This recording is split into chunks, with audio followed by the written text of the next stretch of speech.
Sei was just a regular girl until the death of her parents. Then she is turned into a servant by her uncle's family and forced into a disastrous marriage. Her uncle and his family plan to marry her into the Beastman clan known for eating humans. Sei is, as usual, doing her daily duties. This time she has to clean the whole manor all by herself. The poor girl is too weak, so she faints. There is no pity for her as her aunt pours cold water on her to wake her up. She scolds Sei for being lazy. She doesn't like this niece who returned to the family after a failed marriage and is determined to make use of her. Sei's cousin, Chio, appears, pretending to be concerned about Sei, but really, she just came to mock her. She tells Sei this is what she deserves for ruining their Fujigamine family name and warns Sei to stay away from her. Two maids are gossiping about the Fujigamines' daughters. The first maid doesn't understand why the madam is nice to her younger daughter, while she makes her eldest do chores even servants wouldn't do. The other maid reveals Sei is just their niece. Like the uncle's family, she looks down on this divorced niece. She feels comfortable gossiping about her, until the person herself appears. Sei is not offended and lets the two maids run away. Our female lead's life is really tragic. When she was 15, her parents died in a fire while she was the only survivor. She was forced to live with her uncle's family, but instead of the love she expected,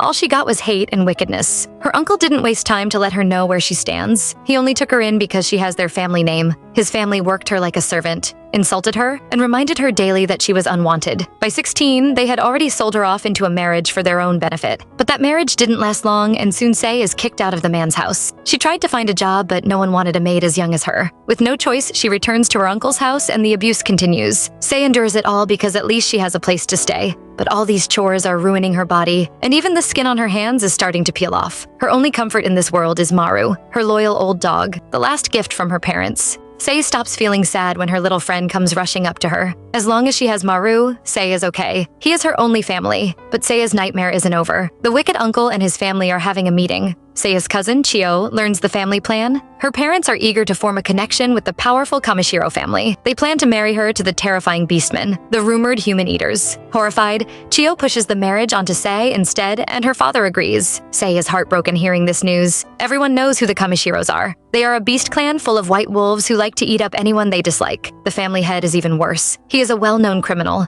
and that is the man Sei is being forced to marry. Her uncle doesn't really care which of the girls gets married, but since he has always hated Sei, he decides to let her do it. He roughly grabs her hair and warns her never to reveal the truth of her first failed marriage to anyone. This time, she must be useful to them. Sei is on her way to the Kamashiro's clan. She's terrified, and she had to leave Maru behind. Her aunt promises to take care of the dog for her, but she doesn't believe them. Our dear girl soon starts crying. She is afraid, but there is nothing she can do. She makes up her mind to be the best bride for the Kamashiro family. She must serve her husband well. The Kamashiro family are also expecting her. Standing in a room is a man. Well, half-man, or beast-man, whatever. A golden-eyed wolfman is waiting. It seems this beast-man is Sei's husband, and he is not happy. Sei arrives at the massive Kamashiro estate shaking with fear. This is the home of the Empire's legendary apothecaries, and her new husband, the sixth lord of the Kamashiro family, Lord Suaku Kamashiro. But our female lead feels no joy. All she can think about is if her husband is as scary as the rumors claim he is. Everyone warned her he's terrifying. Chio even claimed that the Kamashiros ate someone last week. Although she wishes Sei to have a happy life with her new husband, we all know she is just cursing her to die. Sei still carries that fear. But when she sees the man she is supposed to marry, she is stunned. Can this handsome man with white hair and golden eyes really be the renowned monster and human eater? Answer: yes. When the man knows she is Sei Fujigamine, his new bride, he immediately becomes angry and hostile. He clearly isn't pleased to be marrying a human like her. He detests humans so much he would rather watch his family fall into ruin than marry a human. But his stubborn mother forced this marriage and this human bride on him. He is, however, determined to chase her away. He begins to change into his beast form, planning on scaring her so much she will regret coming here in the first place. And Sei is indeed scared. Who wouldn't be? Seeing this giant white wolf appear in front of you. Just one bite and it is over for her. But she knows she can't show this fear. So when Lord Suaku asks if she is afraid, Sei lies that she isn't. He doesn't believe her at all, especially seeing the way she keeps trembling. He warns her to leave if she doesn't want to get eaten right now. The man has given her a chance to escape. Sei would love nothing more than to do that, but a life even worse than this is waiting for her if she leaves here. Returning to her uncle's house will be worse than death, so she decides to stay. She is prepared to be Suhaku's wife. The man gives her an impossible challenge: to make the other beastmen accept her as his bride. He doesn't believe she can do it, certain she will fail and run away soon. Sei immediately falls to the floor as soon as he leaves. Those people didn't lie. Lord Suaku is seriously frightening. She is ready to begin her mission, but only then does she understand how difficult it is. The people here all seem to dislike her and avoid her every day. The servants mock her. The beastmen gossip about her. Nobody wants her there. They all believe she is going to run away, especially since Lord Suaku hates humans. There is no way their marriage will work out. Sei is disappointed. Ever since her parents died, she tried to find a place where she is welcomed, but no one seems to want her. Not her uncle's family, not her first husband, and now not even the whole Kamashiro estate. But our girl isn't going to give up. She is determined to find a place for herself no matter what it takes. She decides to survive the only way she knows, by working herself to the bone. She is determined to prove her usefulness and goes about helping the servants do their work. What she doesn't know is that someone is watching her. Lord Suaku finds this new bride mysterious, especially that sweet scent on her. He seems to know her from somewhere. Our female lead has spent 10 days in the Kamashiro's mansion, but there is still no progress. The people in the mansion still dislike her, always gossiping about her every day. They believe she is just faking her concern and is pretending to help them out. In reality, she must look down on them. They can't wait for her to leave. Sei already expected this behavior from them. The humans and beastmen have always lived apart. They never had any relationship, and even when they did, it was always unpleasant. Sei knew they were never going to accept her easily. In fact, she has no hopes for this marriage. She is only helping the servants out while waiting for this engagement to be called off. Surrounded by people who don't like her, Sei desperately misses the one person who does, Maru. She is busy thinking of him when suddenly someone crashes into her. Sei sees a maid behind her. The girl has dropped the clothes she just washed and is freaking out about it. Our female lead decides to help her, and the two go off to do the laundry together. The maid feels bad for letting the Lord's fiancé help her out, but Sei doesn't see anything wrong with it. She even bandages the girl's injured wrist, making sure she is fine. The girl is touched by Sei's actions and smiles at her, thanking her. Sei is almost blinded by that beautiful smile and starts blushing. The two are just about to start a cute friendship when Suaku suddenly appears. He doesn't look very happy to see Sei still here and drags her off to scold her again. He doesn't believe she actually wants to help the servants. He thinks she's pretending, just like all humans do. When Sei asks him if he really dislikes humans, he tells her he does. The humans have always hated the beastmen, looking down on them and calling them filthy animals. He believes Sei is the same too. Now Sei understands why those beastmen all stayed away from her. But Suaku is wrong. She doesn't dislike the beast tribe. Suaku is eager to do everything he can to get rid of this human fiancé. He tries to scare her off by telling her the things she would need to do if they get married, live among other beastmen, and attend social events with him. He tells Sei she will also have to take care of his physical needs, especially during his rut period. I think we all know what that is. Mating season. Sei can almost hear her own heart beating, but it isn't love. She knows Suaku will want his own children, but the thought triggers her traumatic memories of her ex-husband. She imagines she is still with him and starts to have a panic attack. Unexpectedly, it is this seemingly heartless husband that rushes to help her. He hugs her tightly,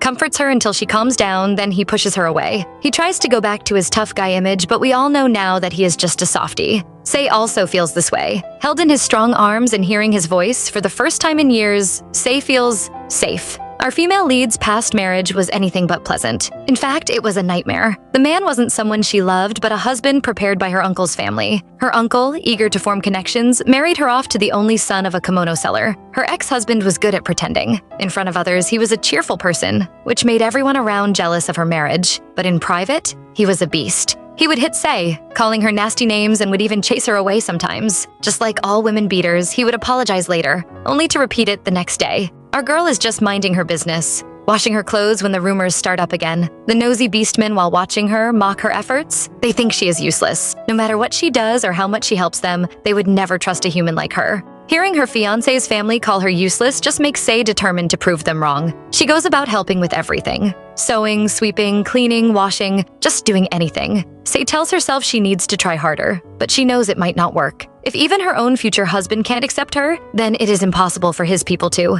But she still wants to keep trying. She pushes her human body far beyond its limits, all because of that one moment of warmth from Suaku. But she might have forgotten something. She isn't a beastman. Her fragile human body can't take it anymore. And one day, she faints in her room. Lord Suaku might pretend not to care, but he still notices Sei's absence during the day. He thinks he has scared her into running away, but Sei's new friend tells him she fainted from a fever. The maid had something to ask Sei and went looking for her. Otherwise, our girl might really have died. Suaku really doesn't want to interact with humans. All his life, they always mocked and insulted him. It doesn't matter that his family is noble. The humans look down on them just because they are beastmen. What annoys Suaku is how they act all superior, yet they are very weak. He always thought humans are evil, but this one human girl makes him feel something he doesn't understand. Sei is asleep, but she is having a nightmare again. This time, she is tied up and locked underground by her aunt. No matter how hard she begs, the woman refuses to free her and punishes her to stay there for a night. Even worse, Chio comes to mock Sei, eager to enjoy the look of suffering on Seiya's face.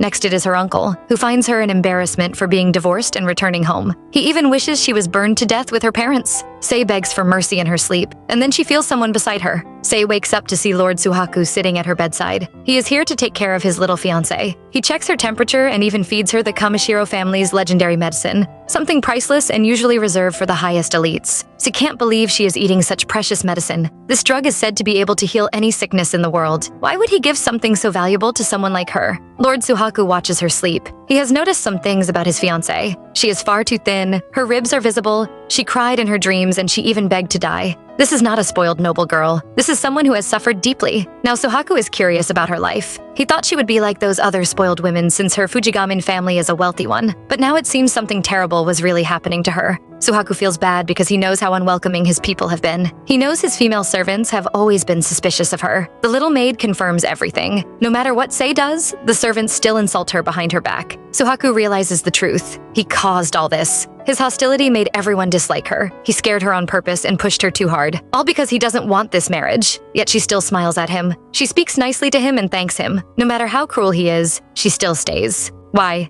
For the first time, Suaku doesn't know what to do with this feeling in his chest. The next morning, Sei is awake and feeling better. She believes it must be the medicine Suaku gave her and is grateful to him. For once, she didn't have any scary or sad dreams. She is ready to go out and start working again. She doesn't feel comfortable staying in the Kamashiro estate without doing anything. She is afraid those people would see her as useless. But when she steps out, she sees something that gives her a fright. There is an unexpected person sitting outside her door. When she opens her door, Lord Suaku is sitting outside waiting for her. He is here to see Sei and make sure she is all right, but he is too shy to say it. The two sit in silence for a while until Sei starts apologizing. She thinks Suaku is unhappy with her, but he stops her and admits he was the one who caused trouble for her. Sei is stunned when she hears him asking about her health. Seeing her going out so early, he is sure she is going back to do those servants' chores again. He warns her to stop doing that and says he has something to tell her today. Sei has prepared herself for the worst. She is convinced Suaku is about to break off their engagement, but nothing prepares her for what she is about to hear. This time, when Suaku turns into his beast form,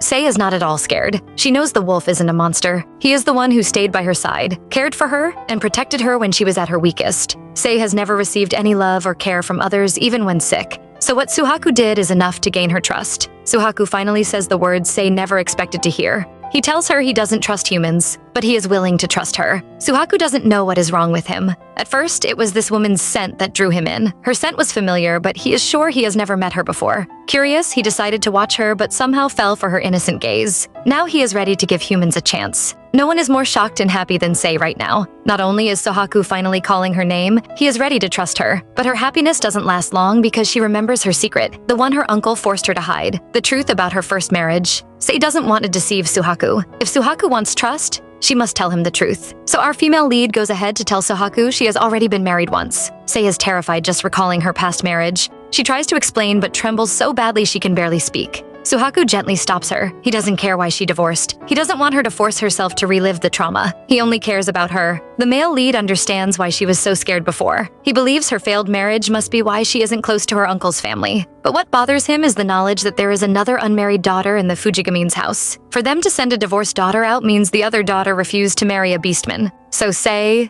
the abused, unwanted niece, was forced to take her place. The male lead lets Sei know he isn't bothered. Her past doesn't change anything. She is his fiancée, and he intends to keep it that way. Such a sweet confession, and yet all Sei can do is cry. The great wolf lord panics over his crying human bride. Now he wonders if she even wants to stay by his side or actually wants to break off the engagement. He is already panicking when Sei finally tells him she is very happy. In fact, our female lead has been very afraid. She was worried she would be chased out of the Kamashiro's estate just like she has been chased out of everywhere else. Ever since her parents died in that fire, it seemed like Sei had no place to go. No one wanted her, until Lord Suaku took her hands. Now she also wants to put her trust in him too. On the other side of town, things aren't so rosy and sweet. Sei's wicked cousin Chio is throwing a tantrum. She can't believe the horrible marriage proposals being brought to her. She finds all the men irritating. What she wants is a perfect husband, the kind she can show off to Sei and use to make her cousin jealous. Just the thought of how terrified Sei must be living among the beastmen makes Chio very happy. She believes Sei must be miserable now, wishing she was never married into such a terrifying place. Little does she know she is wrong.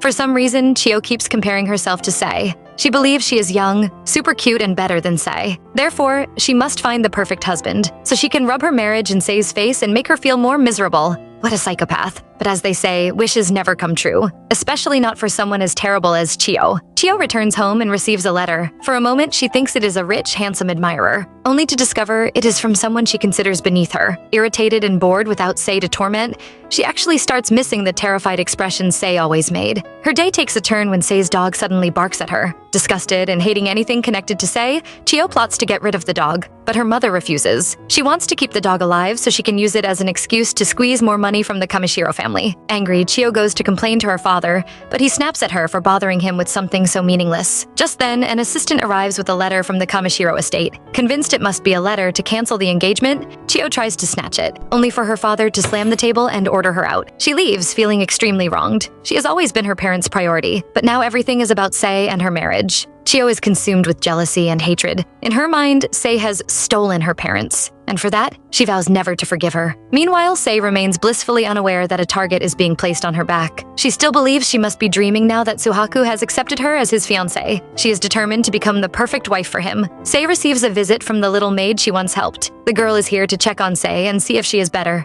Sei suddenly remembers. It was this maid who found her in her room when she fainted. If she hadn't come, who knows what would have happened. Sei is both thankful and sorry. She believes she caused the girl trouble and apologizes. The maid can't accept this apology, especially since she also has a little secret she is hiding from Sei. She isn't a good person like Sei thinks. Even though Sei was so kind to her, she avoided her because she was afraid of what the other beastmen would say if they saw them together. She feels guilty and begs for Sei's forgiveness, but Sei is simply happy someone wants to talk to her. The two decide to become friends, and the maid introduces herself as Riri, a squirrel beast woman. Riri explains why the beastmen distrust humans. Humans have used their power to oppress them, even having beastmen arrested over rumors alone. Their peaceful lives were destroyed all because of the humans. Riri is convinced Sei is different. She wants to help clear Sei's name. She promises to tell everyone how kind Sei truly is, including the Lord himself. And just then, Lord Suaku arrives. Lord Suaku claims he came for something important, but the moment he tries to speak, he starts stammering. Before Sei can figure out what is wrong, a man suddenly appears behind Suaku and exposes him.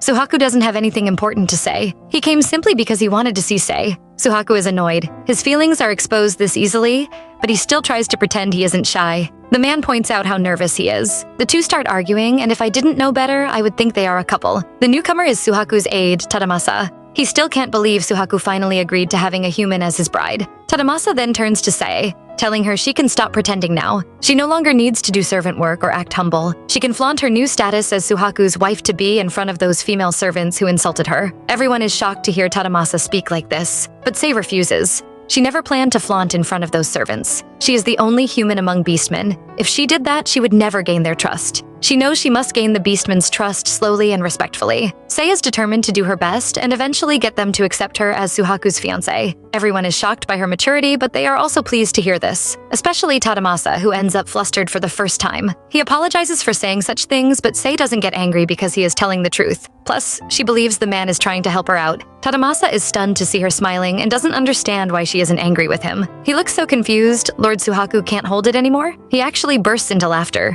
He is proud that Sei managed to throw his composed assistant off balance. He praises Sei for being able to get his assistant flustered for the first time. Sei, however, is blushing because Suaku looks so good smiling, and he is actually smiling for her. It makes her happy. The men continue making fun of each other. Tadamasa points out that Suaku is actually smiling. He usually carries such a cold face. It must be because Sei is here. Watching the two of them, Sei feels like they seem more like friends than servant and master. The three of them go for a walk. The male lead has asked Riri to announce to the other servants that Sei is officially his fiancée. Afterwards, he shyly reveals the real reason he came. He wants to take Sei somewhere special. Their first date turns out to be the medicine room. Not the most romantic place, but for Suaku, it's special because nobody else is ever allowed inside. This is Lord Suaku's workplace, where he plants all his medical herbs and creates medicine. He tells Sei apart from him, no one else is allowed in here. He brought Sei here because he wants some private time with her. Inside the medicine room, Suaku fusses over Sei non-stop, worried the smell might bother her or that she might fall. Sei reassures him she's fine, but he still offers to hold her hand to prevent her from falling.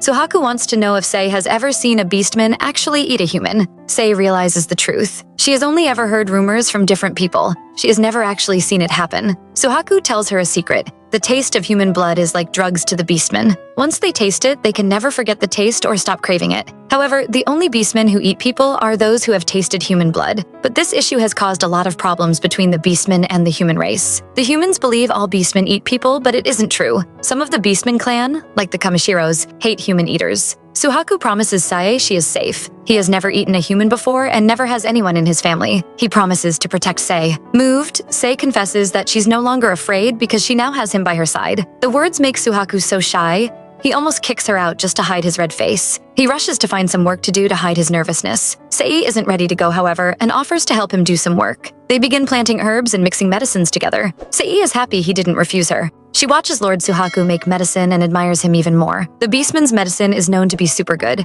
It cures any illness. In fact, all the previous emperors have been using it. Sei knows her family company wants to start selling this medicine overseas. The Kamashiros also want to spread the medicine, and so the two families decided to join through marriage. Sei knows her marriage is just to seal a business contract, but she wants more than that. She wants to be useful to this man. Her chance comes when Suhaku asks her to read a foreign medical text, and Sei reads the language effortlessly. She explains her father once taught her during the 15 years they lived abroad. Back then, her father moved abroad to start up the Fujigamine trading company, and she and her mother moved together with him. She was always interested in foreign novels, so her father bought her a few books. He would teach her those languages as they read together. But after she returned to the country, she was forbidden from learning any foreign languages. Suhaku is confused by her story. He doesn't understand why a daughter of the Fujigamine family would be stopped from speaking foreign languages. Her father worked so hard to teach her, so why was she stopped from using it? Suhaku is shocked when she quietly reveals the truth. After her father died, her uncle forbade her from reading, burned her books, and destroyed the last gifts her father gave her. This time,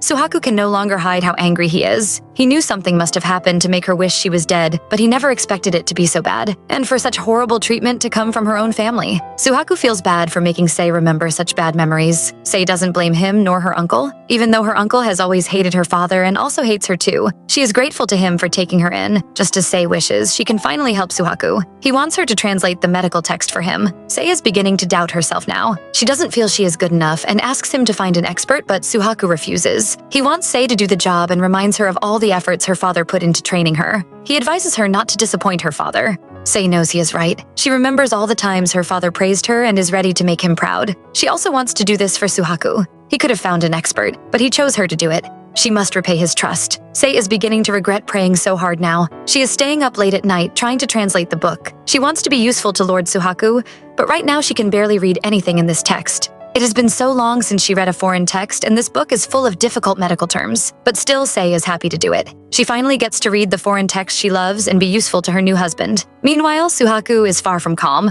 In fact, our male lead is furious. He asks Tadamasa to carry out an investigation on Sei's background, and what he hears makes him very angry. From what the maids said, the Fujigamines have been treating Sei very badly. They refuse to give her food or let her sleep properly, and would even lock her up claiming they were disciplining her. Suhaku feels like destroying everything right now. He transforms into his beast form, his rage shaking the room. Even Tadamasa retreats in fear. Suhaku orders his aide to send a message to the Fujigamines. He is planning on holding a party to announce his engagement to Sei. He wants to use this party to warn the Fujigamine family. Back at the Fujigamine home, Jiro Fujigamine has received the letter announcing his niece's engagement to the Kamashiro family. The rest of the family are with him. Chio is enraged and jealous. She isn't pleased to hear a party is being held for her cousin and plans to humiliate Sei at the ball. Chio's mother is happy to hear the engagement is still going on. She was afraid they would call it off, and her source of money would be gone. Her husband also thinks the same thing. He despises the Beastmen, but plans to exploit their medicine once Sei marries Suhaku. He will use it to make himself rich. They have no idea Suhaku's invitation is not a celebration, but a warning. The day of the engagement party arrives. Sei dresses in a gown specially prepared by Suhaku. She is nervous because for the first time, she will stand before both families as the future Lady Kamashiro. Our female lead is afraid, wondering if she will be able to host this party well, not only as Suhaku's fiancée, but also as Fujigamine's daughter. The girl desperately needs her companion, Maru, right now. Riri brings some white gloves for Sei to wear, but when she does, it completely exposes the scars on Sei's palms. They were the burn marks she got from the fire that killed her parents. Riri is sorry for her,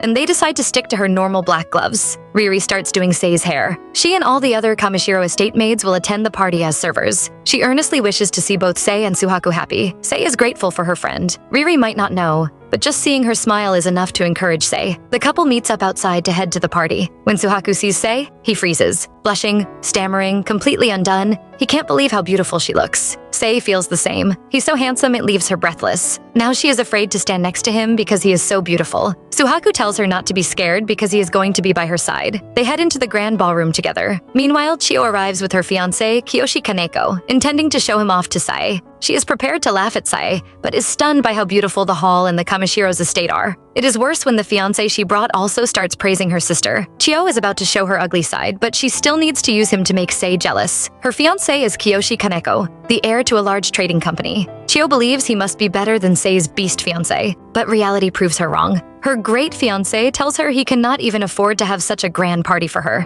Kaneko informs her that the Kamashiros are not just wealthy, they are a noble family and important to the entire nation because of their medicines. Even the emperor relies on their drugs. Chio thought that was just a rumor. Kaneko tells her the Kamashiro are a noble beast clan family. They might not appear in public very often, but they are the most respected in society or among nobles.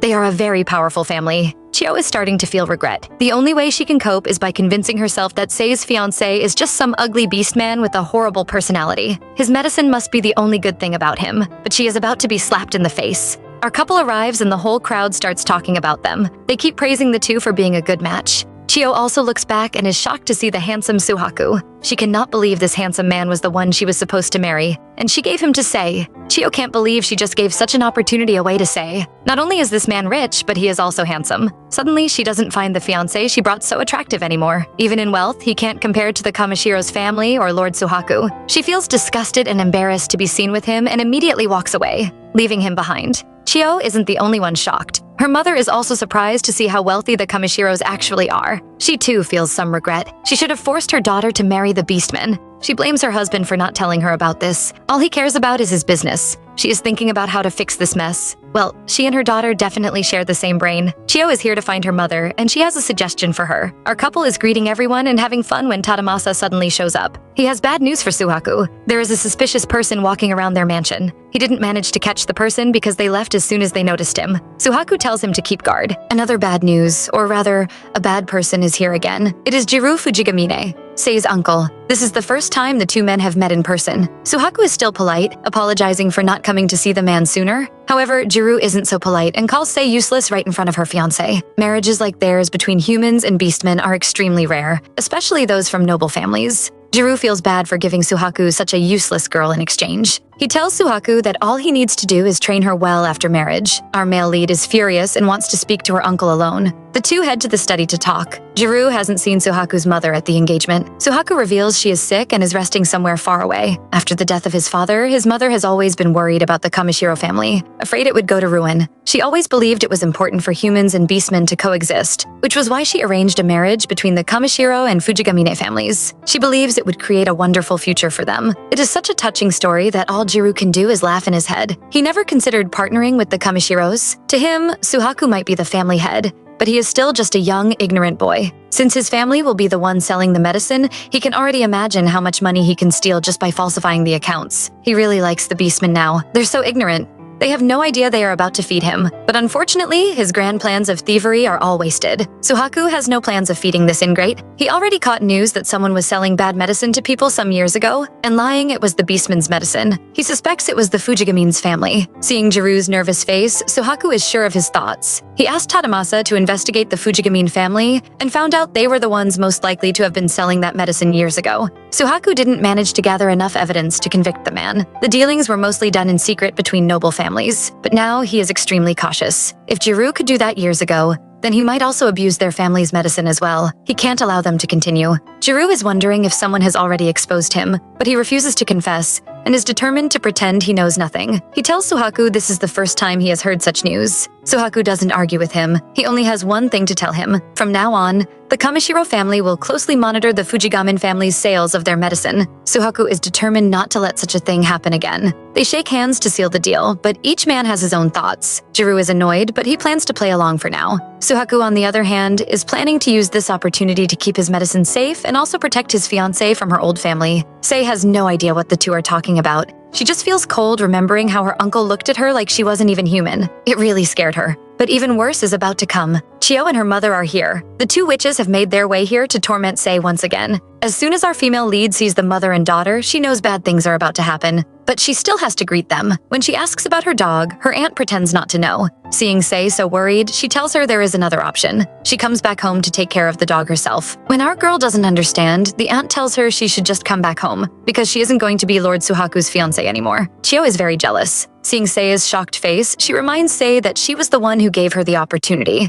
She allowed Sei to take her place, but now she wants the position back. Sei is in disbelief. She reminds her sister that she is already engaged, but Chio has already broken off that engagement. She is determined to get Suhaku back from Sei. Our girl is reluctant. She tells them it isn't possible, but the mother and daughter are too delusional. They believe they can talk to the Kamashiro family later and switch the brides. Now all they want is for Sei to come back home with them. Her auntie promises to take good care of her again, but Sei knows that means more beating and punishment. She can't accept that she will have to go back to being abused and maltreated again. Even though the Kamashiros are beastmen, she has begun to feel safe in their estate, especially when she is around Suhaku. She has already planned their future. After marriage, she would bring Maru back and they can finally live peaceful lives. But that dream seems impossible now. The two women gang up on her, persuading her to call off her engagement for her cousin. Sei can't breathe and is just about to give in when someone suddenly stops her. Lord Suhaku is here. Yes, help us destroy those witches. The two women are shocked to see the Lord. Chio starts acting all shy. After seeing how handsome and rich he is, she suddenly doesn't care about him being a beastman. Chio has made up her mind to snatch her sister's fiancé, so when the man asks what they were talking about, she starts to say bad things about Sei. Pretending to be shy, she says she came here to apologize to Suhaku on her cousin's behalf. She tells him Sei has deceived him. She claims she is his real fiancé, and Sei stole him away from her. Not only that, she directly reveals that Sei has been married before, but her ex-husband divorced her. Chio believes Sei isn't fit to be his wife. She tells Lord Suhaku she was worried about him, so she came to beg Sei to stop hurting him. And finally, Sei agreed to break off their engagement and come home. Sei has said no such thing, but before she can protest, her aunt grabs her and threatens to harm her dog if she says anything. Chio is now touching Lord Suhaku as she earnestly advertises herself. She even promises to do her wifely duties better than Sei. What a shameless saleswoman. She really believes she is younger, cuter, and deserves more praise than Sei. But what she doesn't know is that her twisted personality is showing. She and her dumb mother are smiling, thinking they have gotten the man, but they are going to be disappointed. Lord Suhaku pushes the girl away and tells her she is disgusting. Her acting skills are trash, and he needs her to stop. He tells them they must really think he is a fool to believe their nonsense.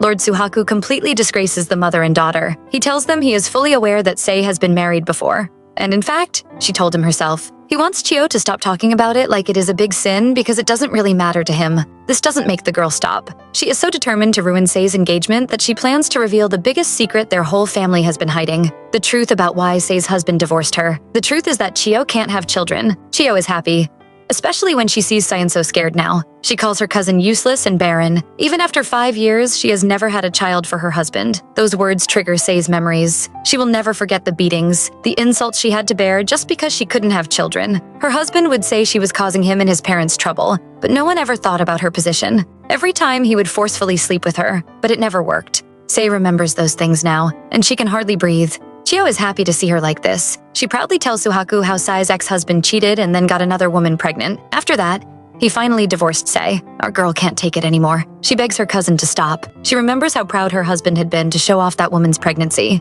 He was just happy to prove the fault wasn't with him, but that didn't stop him from forcing her one last time. Chio really thinks she has done something. She starts to self-advertise herself like goods again, desperate to take her cousin's place. Seriously, girl, just stop. She tells Suhaku he should marry someone younger, like her, and not a barren woman like Sei, who would end up being a problem for him. But she doesn't expect Suhaku to tell her to shut up. He tells the girl no matter what rubbish she opens her mouth to say, he will never accept anyone other than Sei as his fiancée. He even drags our girl to his side and presents her to them. This is the only woman he wants. He tells Chio he has no interest in a woman like her who self-advertises herself like some common goods. Poor girl, imagine a barren, divorced woman being chosen over a young, cute girl like you. Go male lead. The mother and daughter have been pretending to be innocent, but Suhaku already knows everything they did to Sei. He hasn't done anything to them because they are his wife's mother and sister. But if they continue talking rubbish about her, he wouldn't think twice about destroying them. Sei's aunt is finally scared. Suddenly, she remembers that Suhaku is a beastman and a powerful one at that. He isn't touching her, but she feels like she is choking. It seems like a terrifying beast is holding her throat. She is so scared that she starts begging for forgiveness. Chio is still delusional.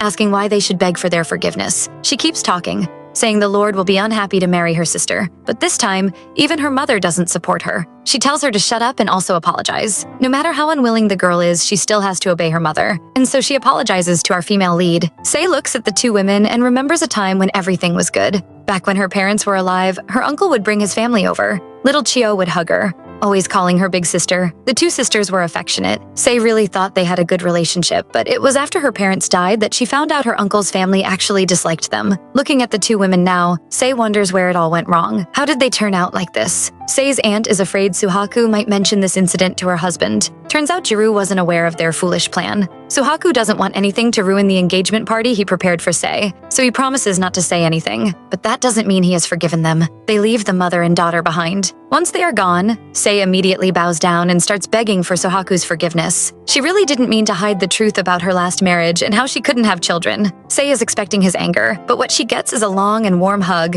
Sei is feeling really guilty for not telling him, but Suaku doesn't want her to apologize. He has always known she couldn't have children during her last marriage. The two are just about to start confessing some sweet feelings when an unwelcome visitor arrives. From the face Lord Suaku is giving him, Tadamasa is sure he must have interrupted them. He nervously announces it is time for the dance to begin. As the main couple of the day, they need to be the ones starting the dance. Once he gives his message, he immediately runs for his life. Sei still wants to speak to Suhaku and explain everything to him herself. The two plan to meet later to discuss, but first, they go downstairs to start dancing. All Sei can think about during the dance is how much Lord Suhaku still wants her after knowing she can't have children. She doesn't want her fears to destroy this new marriage and has made up her mind to tell him everything. Meanwhile, the wicked cousin still can't believe everything that happened today. When she hears people praising the couple, it just makes her even more jealous. She even yells at her fiancé when he tries to speak to her and tells him she doesn't like him anymore. She really wants to break off their engagement. Chio feels pain anytime she hears people praising her cousin and her fiancé. It feels like they are all humiliating her. She is so annoyed that she just leaves the hall without even caring about the man she brought. But as she walks away angrily, someone is staring at her with an evil smile. It looks like something is going to happen to our Miss Cute. Sei and her man have separated. Suhaku goes off to greet some people while Sei just watches the party. Until suddenly, she hears a loud scream. It seems like someone is being attacked. The person seems to be a foreigner. No one can understand what he is saying, except for Sei. She rushes to the place to see a man squatting and crying while a beast woman stands near him. It looks like the beast woman is about to eat him. Of course not. The poor beast woman is just here to deliver drinks, but the foreigner misunderstands and thinks she is about to eat him. Both of them can't understand each other's language, so it causes such a big misunderstanding. It is quite fun to watch such a big man begging for his life, but he is also making the cute dog woman scared too. Finally, Sei appears and separates them. She comforts the scared beast woman and explains to the man that the woman just wanted to serve him drinks. The man is a partner of their Fujigamine trading company and is surprised when he hears Sei speaking a foreign language. Once he realizes it was all a misunderstanding, he is embarrassed and apologizes. He has always been afraid of beastmen, which is why he was so scared. Sei tells him she was once like him, always scared of the beast tribe because of her ignorance. But once she got to know them, especially her husband, she found out they are really gentle. Because of Sei, the man is able to speak to the beast woman while she interprets for them. After apologizing, he suddenly sees how pretty the beast woman is and even starts asking for her name. Looks like a love story is about to start. Everyone around, especially the beastman, is also praising Sei. Not only can she speak foreign languages, but she also treats the beast woman very gently. They are all proud of her. Suhaku is very happy to see his people accept his wife. He is also happy to see her defending his people. Suddenly, he wants to have that conversation with her and invites her to come outside with him. Sei is finally telling Suhaku her story. At first, she was extremely happy to marry her ex-husband. He might have been chosen by her uncle, but he was also her ticket out of that wicked household. But how could the person her uncle chose ever be good? Her husband was not only an animal abuser, but also a wife beater. After hitting her, he would proceed to forcefully sleep with her using the excuse of making babies. Her married life was indeed very miserable, but still she tried to stay, convincing herself her husband would be nicer to her if she could just have a child. Then she would finally be able to live a happy life with her dog and her baby. So she endured everything he did to her, dreaming of a future that would never happen. Eventually, her husband got another woman pregnant. Sei wasn't sad about that. She already knew he had several lovers. What made her despair was realizing it was her fault they could never have children. Speaking to Suhaku now, she tells him there might also be a possibility she won't be able to give him children either. She apologizes for hiding something so big from him, but Suhaku really isn't concerned about that. He is someone who only cares about his medicine and finding more techniques to move his family's business forward. If not for his mother forcing him, he would never have thought about marrying, and even more so the humans he dislikes. But now that he has met her, his feelings have changed. Of course, he wants children, but more than that, he would like to marry her. Even if they can't have children together, he would still choose to marry her and no one else. Being embraced by him makes Sei's heart melt. To this man who has chosen her over and over again, she is ready to give herself to him. When she tells him yes, her smile is so bright, it affects Lord Suaku. Anytime he sees her smile, his feelings for her always increase, and it makes it hard for him to hold back his desire to touch her. This time, he doesn't hold back and actually kisses her neck. Sei doesn't find it unpleasant at all. She is just very shy. Suaku wonders if that is why she smells so sweet. Ever since he met her, her sweet scent has stuck to him so much that he can never forget it. Even though he was meeting her for the first time, his beast already knew her scent. Our female lead can't control herself right now. Everything about this man just makes her heart beat. From how gentle he is, to how good his voice sounds. She knows this is just an arranged marriage, a business contract even, but the way Suaku is looking at her with so much heat almost makes her believe he has deep feelings for her. Suaku asks her the question that has always been on his mind. Have they met somewhere before? Before she can answer, all the lights suddenly go off. There is a blackout at the banquet. Suaku sends someone to investigate, and they discover that someone purposely cut off the power supply. When Tadamasa goes to look at it, he sees someone suspicious in the garden and goes after them. Sei is comforting the beast woman. They are all afraid, but she tells them to stay calm, stay together, and promises them Suaku is already fixing the problem. The man himself appears and asks her to help explain the situation to those guests who speak foreign languages. The wicked cousin is also afraid. Someone hits her and she almost falls, but she is saved. Her savior turns out to be the man she abandoned, her fiancé, Kiyoshi Kaneko. He is worried she might fall again and suggests they go into the garden. The two go outside. Chio, eager to seduce Suaku, thought she wouldn't need this fiancé again. Now that her plan has failed, she has decided to settle with him. She tries to convince herself she doesn't want Lord Suaku because he is a beastman. She keeps telling herself Sei will soon regret her choice, but it seems she should have been worried about herself. Kiyoshi Kaneko is no longer the lovely man he pretended to be. He grabs Chio and tells her he has always hated how proud and arrogant she is. He calls her the stupid daughter of a rotten merchant and lets her know he also settled for her. She is not the one he wants at all. Sei and Suaku are busy checking around when they suddenly hear a scream from the garden. They rush outside to see a beastman holding down a human. It is Tadamasa, and he has caught the person who cut off the power supply. Suaku praises him. Sei is happy thinking all their troubles are over E number sign now, until she suddenly hears a voice screaming for help. When she looks over, she sees her cousin Chio. She seems to have injured her legs. Sei runs over to help her, although I don't know why, but the person she is helping is not grateful at all. Instead, she is wondering why this is happening to her. Maybe because you're a bad person? The men have also seen the girl. Suaku asks the man on the floor if he hurt Sei's cozy, but he denies it. He tells them he was only hired to cut off the power supply and cause a power outage by a man. The group is wondering who that man is. There is no need for them to, because that same man is sneaking up to Chio and Sae. He is Kiyoshi Kaneko. Sei has no idea danger is coming. She hears sounds behind her, and when she looks back, Kaneko is standing there. The next time Suaku sees Sae, she is being held hostage with a dagger around her neck. Kiyoshi Kaneko is using her to threaten Suaku. Suaku is confused because he doesn't know why Kaneko is doing this. Kaneko is almost crazy. It turns out he has a grudge against Suaku. His family was among those who bought the illegal drugs that the Fujigamine family was selling years ago. The Fujigamines sold fake drugs to them, claiming it was the beastman's medicine. Jiru said it would cure Kaneko's mother, who was sick, so his family bought the drugs. Even though they were so expensive, he was willing to buy them just to save his mother. However, what did he get? His mother's dead body. Those drugs were fake, and his mother died immediately after taking them. Kaneko believes the Kamashiros are the ones selling those fake drugs, so has come to get his revenge. Suaku denies these accusations. He tries to explain to the man that the medicine had nothing to do with his family, but Kaneko doesn't believe him. For Kaneko, the greatest proof is the marriage deal between the Fujigamine and Kamashiro families. He believes the two families must have been working together secretly. He purposely got close to Chio, just so he can sneak into this banquet and take his revenge on the two families. Kaneko believes there could have been other ways to treat his mother, but just because of these two families, his mother is now dead. That is why he wants to kill someone important to both the families, and that person is Sei. Everyone is afraid, especially when an injury appears on Sei's neck. But our girl can tell Kaneko is also afraid. He's just a boy who has lost his mother. She touches his hand and tells him she also met his mother. Back then, they were invited to the Fujigamine house, and his mother was very kind to her. She tells him the truth. It was always her family's fault and has nothing to do with the Kamashiro family. She is sure her uncle was the one purposely selling the fake drugs. She tells him the two families only just started to interact, so it is impossible for the beastman's family to be the one selling those fake medicines years ago. She wants Kaneko to believe them, but he refuses to accept that he is wrong. He wants to put all the blame on the beastman tribe. While he is distracted, Suaku quickly changes into his beast form and moves to attack him. He manages to push the dagger away before the man can stab Sei. Our poor girl is so scared she can barely stand. Lord Suaku grabs her before she falls, greatly worried about her. He is sorry for putting her in such danger and hugs her. Suaku is still worried and asks Seiya to show him the wound on her neck, but that is his greatest mistake. Suaku was planning on treating Sei's wound and asks her to show it to him, but that is his greatest mistake. All it takes is one look at Sei's wound, and Lord Suaku is on fire. He can't control his body and immediately turns red. Something seems to be controlling him, begging him to just take a bite from Sei. His eyes turn red, and he can't stop it anymore. He pushes her against the wall and is just about to bite her when he suddenly stops. His senses come back, and our male lead is horrified to find out he almost killed his fiancée. Our girl doesn't know what her blood is doing to him. She tries to get close to him, but he screams at her not to touch him. Sei is hurt, but there is nothing Suaku can do. He leaves her alone and lets Riri stay with her. Riri is there to worry about her, but all Sei wants to do is watch Lord Suaku walk away so coldly.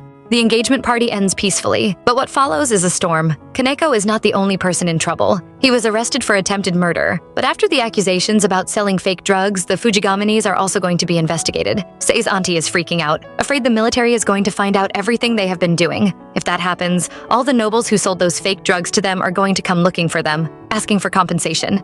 Even worse, she is afraid the Kamashiros might call off the engagement, but her husband isn't worried at all. He has thought of a plan. All they have to do is lie that they were also tricked and push all the blame to the foreign country they bought it from. He is also sure Lord Suaku won't call off the engagement because of how much he likes Sei, and he is right. The parents are worried about being arrested, while all Chio can think of is how she was rejected by 2 men. She keeps recalling the way Lord Suaku and even Kaneko insulted her. She doesn't understand why she is being treated this way, and like a normal human being, she decides not to blame those men. Instead, she blames Sei for getting in her way. She makes up her mind never to let Sei have peace. She will never let her get married happily. A few days have passed since that terrible part, but Riri still can't forget about how dangerous it was. She still worries about Sei's wound, but our female lead assures her it is fine. Sei also remembers that night, but she feels more pity for Kaneko. From his behavior when she spoke about his mother, Sei knows he must love her very much. Since she also lost her mother, she understands how much pain he must feel. Her mind is also filled with thoughts of her husband. She hasn't seen him since the day he shouted at her not to touch him. She misses him and is feeling sad when she hears a familiar bark. Guys, Maru is finally here. Thank God he is safe from those witches. Sei is very happy to see him and wonders how he got here. Tadamasa suddenly appears and tells her it was Lord Suaku who ordered them to bring him over. The Lord knew how precious Maru is to Sei. He is her most precious family member, so he had them bring him over. Sei is touched to hear this and really wants to see Suaku now. She has not seen him since the night of the party, but now she has a good excuse to go looking for him. All she has to say is she wants to thank him, but Tadamasa gives her heartbreaking news. Suaku doesn't want to see her. Sei is trying to translate the foreign book Suaku gave her, but it doesn't seem to be working. Nothing has gone right for her ever since the day Tadamasa told her Suaku doesn't want to see her. It has been a week since then, and truly, she has not seen Suaku even once. She keeps worrying, wondering why he doesn't want to see her and if she made him angry. She has been so sad. Even her dog notices her mood and sticks to her side, worried about her. She feels sad for the animal. Even when they are together, she keeps making him worried about her. To cheer both of them up, she decides to go for a walk and meets the most beautiful woman ever. Sei is surprised when a beautiful woman in a military uniform suddenly stops her and wants to speak to her. She introduces herself as Senri Baba, one of Sohaku's close friends. She is the person in charge of communications between the military and the Kamashiro family. She has already seen Suaku, and when she heard he was engaged, she came to see what type of person Sei is. To make a human hater like Suaku pick her as his fiancé. Sei is very nervous in front of this beautiful woman. She introduces herself and wants to know if Senri is also a beast woman. The soldier reveals she is. She is the horse type. Suaku was a good soldier, but he could never beat her in speed. Sei is surprised because she never knew Suaku was a soldier. Senri tells her Suaku was a military doctor before he came back to become the head of the Kamashiro family. She finds it suspicious that Sei doesn't know anything about Suaku, even as his fiancé. She tells Sei it must be because beastmen and humans are from different worlds. We don't know if she is trying to cause problems between the couple, but Tadamasa stops her before she can continue. He tells her to stop being so inconsiderate of Sei's feelings, but the damage has already been done. Now Sei is feeling sad again. Just like Senri said, she knows nothing about Suhaku's past and doesn't even know why he wouldn't see her. It looks like her title of fiancé is just empty. Just then, they notice the man himself staring at them from above. But immediately he sees Sei looking at him, turns and walks away. Lady Senri leaves, but she has already caused damage in their relationship. Now, Sei really believes humans and beastmen live in different worlds. She thinks the reason why Suaku won't open up to her or tell her anything is that she is human. That is totally not true. Suaku is not avoiding Sei because she is human, but because every time he is near her, he gets an uncontrollable urge to have her. He doesn't understand why this is happening. He was a military doctor and had seen human blood countless times, but he didn't know why Sei's blood affected him this way. He seems to remember something, a time when he was still a military doctor. Then Sei was kneeling in the middle of a burning place and crying. We don't know what is happening, but we do know the last thing Suaku would want in this world is to hurt her. Tadamasa is concerned when he comes looking for his lord and sees him in pain. Suaku tells him he is fine, and Tadamasa says Senri has left. He says he misses the days when the three of them used to hang out, but it seems something has happened between them. More importantly, Senri brought news about the military investigating the Fujigamine family, but it seems something shady is going on. It seems like Suaku is involved in the accident that killed Sei's parents 10 years ago. Tadamasa asks his lord to tell her before it gets too late. Sei is having a bad dream, a very, very terrible dream. In the dream, Lord Suaku is cheating on her with that pretty soldier, Senri. Her ex-husband appears and tells her Suaku would prefer any woman over her. But even in her dreams, Sei knows it isn't possible. She knows Suaku isn't that type of man. So when she wakes up, she decides to go looking for him. She wants to see him and is tired of his avoiding her. Whether he wants it or not, she is going to talk to him today and find out what is happening. She goes to his medicine room, but when she sees him, he is sleeping peacefully. She loses all her courage when she sees how tired he looks. She doesn't plan to disturb him and just wants to remove the leaf on his shoulder when the man wakes up. He doesn't expect to see her here and tries to drag her out, but it is too late. His eyes turn red as his beast takes over. Sei is still talking when Lord Suaku suddenly grabs her. Oh no, guys, he is about to eat her, about to bite her. He is kissing her. Guys, he is kissing her. Our male lead can't control himself anymore. Sei's scent is so sweet that he can't think straight anymore and starts licking the wound on her neck. But that was a horrible mistake. It triggers the beast side that needs her blood, and he suddenly turns into his beast form. He wants to eat her. Sei is terrified and closes her eyes just as he leans down to bite her neck. Our girl is waiting for the pain, but nothing happens. She is still alive. When she opens her eyes, she sees that Suaku bit his own hand instead of hurting her. He immediately moves away from her and does his wolf call, summoning Tadamasa to the place. He orders his aide to take Sei away while he kneels down in pain. Outside, Sei is still confused. Tadamasa finally explains what is happening to her. Lord Suaku is in his rut season. Normally, the rutting season for wolves is still far away. Even when it comes, Suaku has always been able to manage it. But because he saw Sei's blood back at that party, his rutting season started early, and now he is in deep pain. Sei feels guilty because she thinks this is all her fault. He has been suffering because of her. She knew he didn't want to see her, but because of her selfishness, she went to meet him forcefully, causing him so much pain. Seeing her crying so badly, Tadamasa tells her the truth. Suaku could have followed his beastly instincts and attacked her, yet he called for Tadamasa. The reason is simple. He doesn't want to hurt Sei. The reason he would rather bite his own arm is that Sei is just that precious to him. She is the person Suaku wants to spend the rest of his life with. Those words stun Sei because she never knew Lord Suaku felt that way about her. But now that she knows, she must do something about it. Lord Suaku is still recovering from the previous pain. He feels bad for scaring Sei, and for the first time, he isn't happy to be a beast. This heat and pain in his body will always remind him he isn't human. They make him want Sei so much. Someone knocks on his door, startling him. The woman he wants so much, our female lead, is standing right outside his door. Lord Suaku isn't expecting anyone and wonders who might be visiting so late. He thinks it is his assistant, but it turns out to be his fiancée. They just had an unpleasant afternoon, so he is surprised she still wants to see him. But he refuses to let her in. He knows his assistant must have told her about his condition. He might be in a rut, but he doesn't want her to sleep with him out of obligation. If he sees her right now, he will ruin her like a beast. So he tells her to leave. The man thinks that is enough to scare her away. He refuses to see her because he knows she is afraid of intimacy. Her trash ex-husband had only thought about getting her pregnant and had been too rough on her. Suaku doesn't want to add to her trauma. This is the right thing to do. But Sei doesn't think so. Lord Suaku is the only person who has ever confessed his feelings to her truthfully. He had once asked her to trust him, and now she tells him she does from the bottom of her heart. She apologizes to him and pushes open the door. She doesn't stop there. She takes the initiative and kisses him. Lord Suhaku's heart is beating so fast. He blushes and holds her tightly. The girl in his arms tells him not to hold back. Just knowing that he wants her makes her very happy. The couple has moved to the bed, but their intimate time is ruined when Suaku touches her hand. Sei realizes she forgot her gloves. She is self-conscious because of her burn scars. She feels bad about it until the man kisses the spot. He doesn't want her to hide and says he wants all of her. Sei has to admit, Lord Suaku is completely different from her ex-husband. He wants her so passionately, reminding her he is a beast man, but she doesn't mind getting ruined by him. The couple woke up the next morning after an interesting night. Lord Suaku is worried he might have hurt her, but Sei assures him she is fine. She's more worried about him and his rut. He tells her it has disappeared since she accepted him. The girl grows shy again, covering her face and blushing, which makes the man smile. He apologizes for making her worry and explains why he stayed away. The sight of her might make him change into his beast form, and he was afraid she would dislike him. He promises to tell her everything from now on. After all, they will soon get married. Sei is happy to hear this and smiles. Suaku wants to know more about the burn scars on her hand, so she tells him her story. 10 years ago, the hotel she was staying in with her parents caught fire. She made it out but tried to go back inside to save her parents. In her hurry, she touched the burning building with her bare hands. To our surprise, the man seems to know her and says she is really the girl from back then. He gently holds her hands, feeling bad for her. Seeing his sad face, Sei remembers the past. That night, someone had taken care of her injured hands. A doctor from the military had come to save the people who had been caught in the fire. She had been in shock back then, but she always remembered how hard the man had tried to help her. She had always wondered why. All Sei wants is to forget that sad day. But when Lord Suaku holds her hand so gently and looks right at her, all her forgotten memories come rushing back. Sei starts crying. It turns out Lord Suaku was that doctor. He was the one who saved her. That was why when they first met,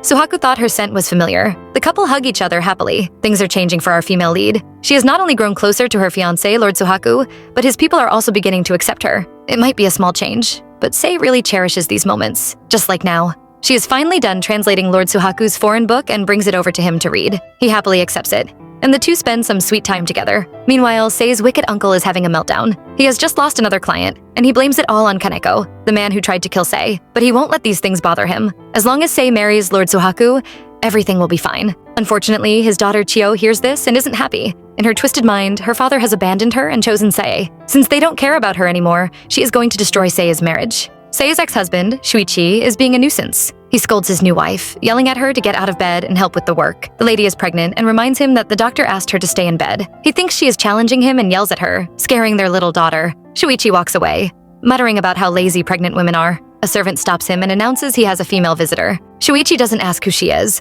He wants to know if she is pretty. When the servant says she is beautiful, he immediately smiles like a pervert. He decides to see her immediately. Shuichi is very eager to see his beautiful visitor, greeting her happily and welcoming her to his shop. But when he sees the woman's face, he loses his smile. His visitor is none other than his ex-wife's cousin, Chio. The woman greets him and he responds. He reminds her he has divorced her cousin Sei, but she says she already knows. She is, after all, Sei's younger sister. She apologizes for visiting so suddenly, feigning sadness. She announces she is here on Sei's behalf. Shuichi is actually curious to know more about his ex-wife. He has heard rumors about her new marriage. All he remembers about her is how gloomy and slow she was. She loved her dirty dog so much, but what he really liked was how terrified she was of him. He imagines her scared face and immediately starts smiling like an old pervert. He rushes to invite Chio inside, making the girl smile like a disgusting snake. Our heroine has no idea that two people are now scheming against her. She is spending the day with Lord Suhaku, and he praises her translation. She is really happy to hear this and asks him more about the book. She noticed it was all about making medicine. Suhaku reveals he is making a drug that will suppress the beastman's desire to drink blood and to rot. Sei is surprised to hear this, but he tells her that other countries have already started making these drugs. They are called suppressants.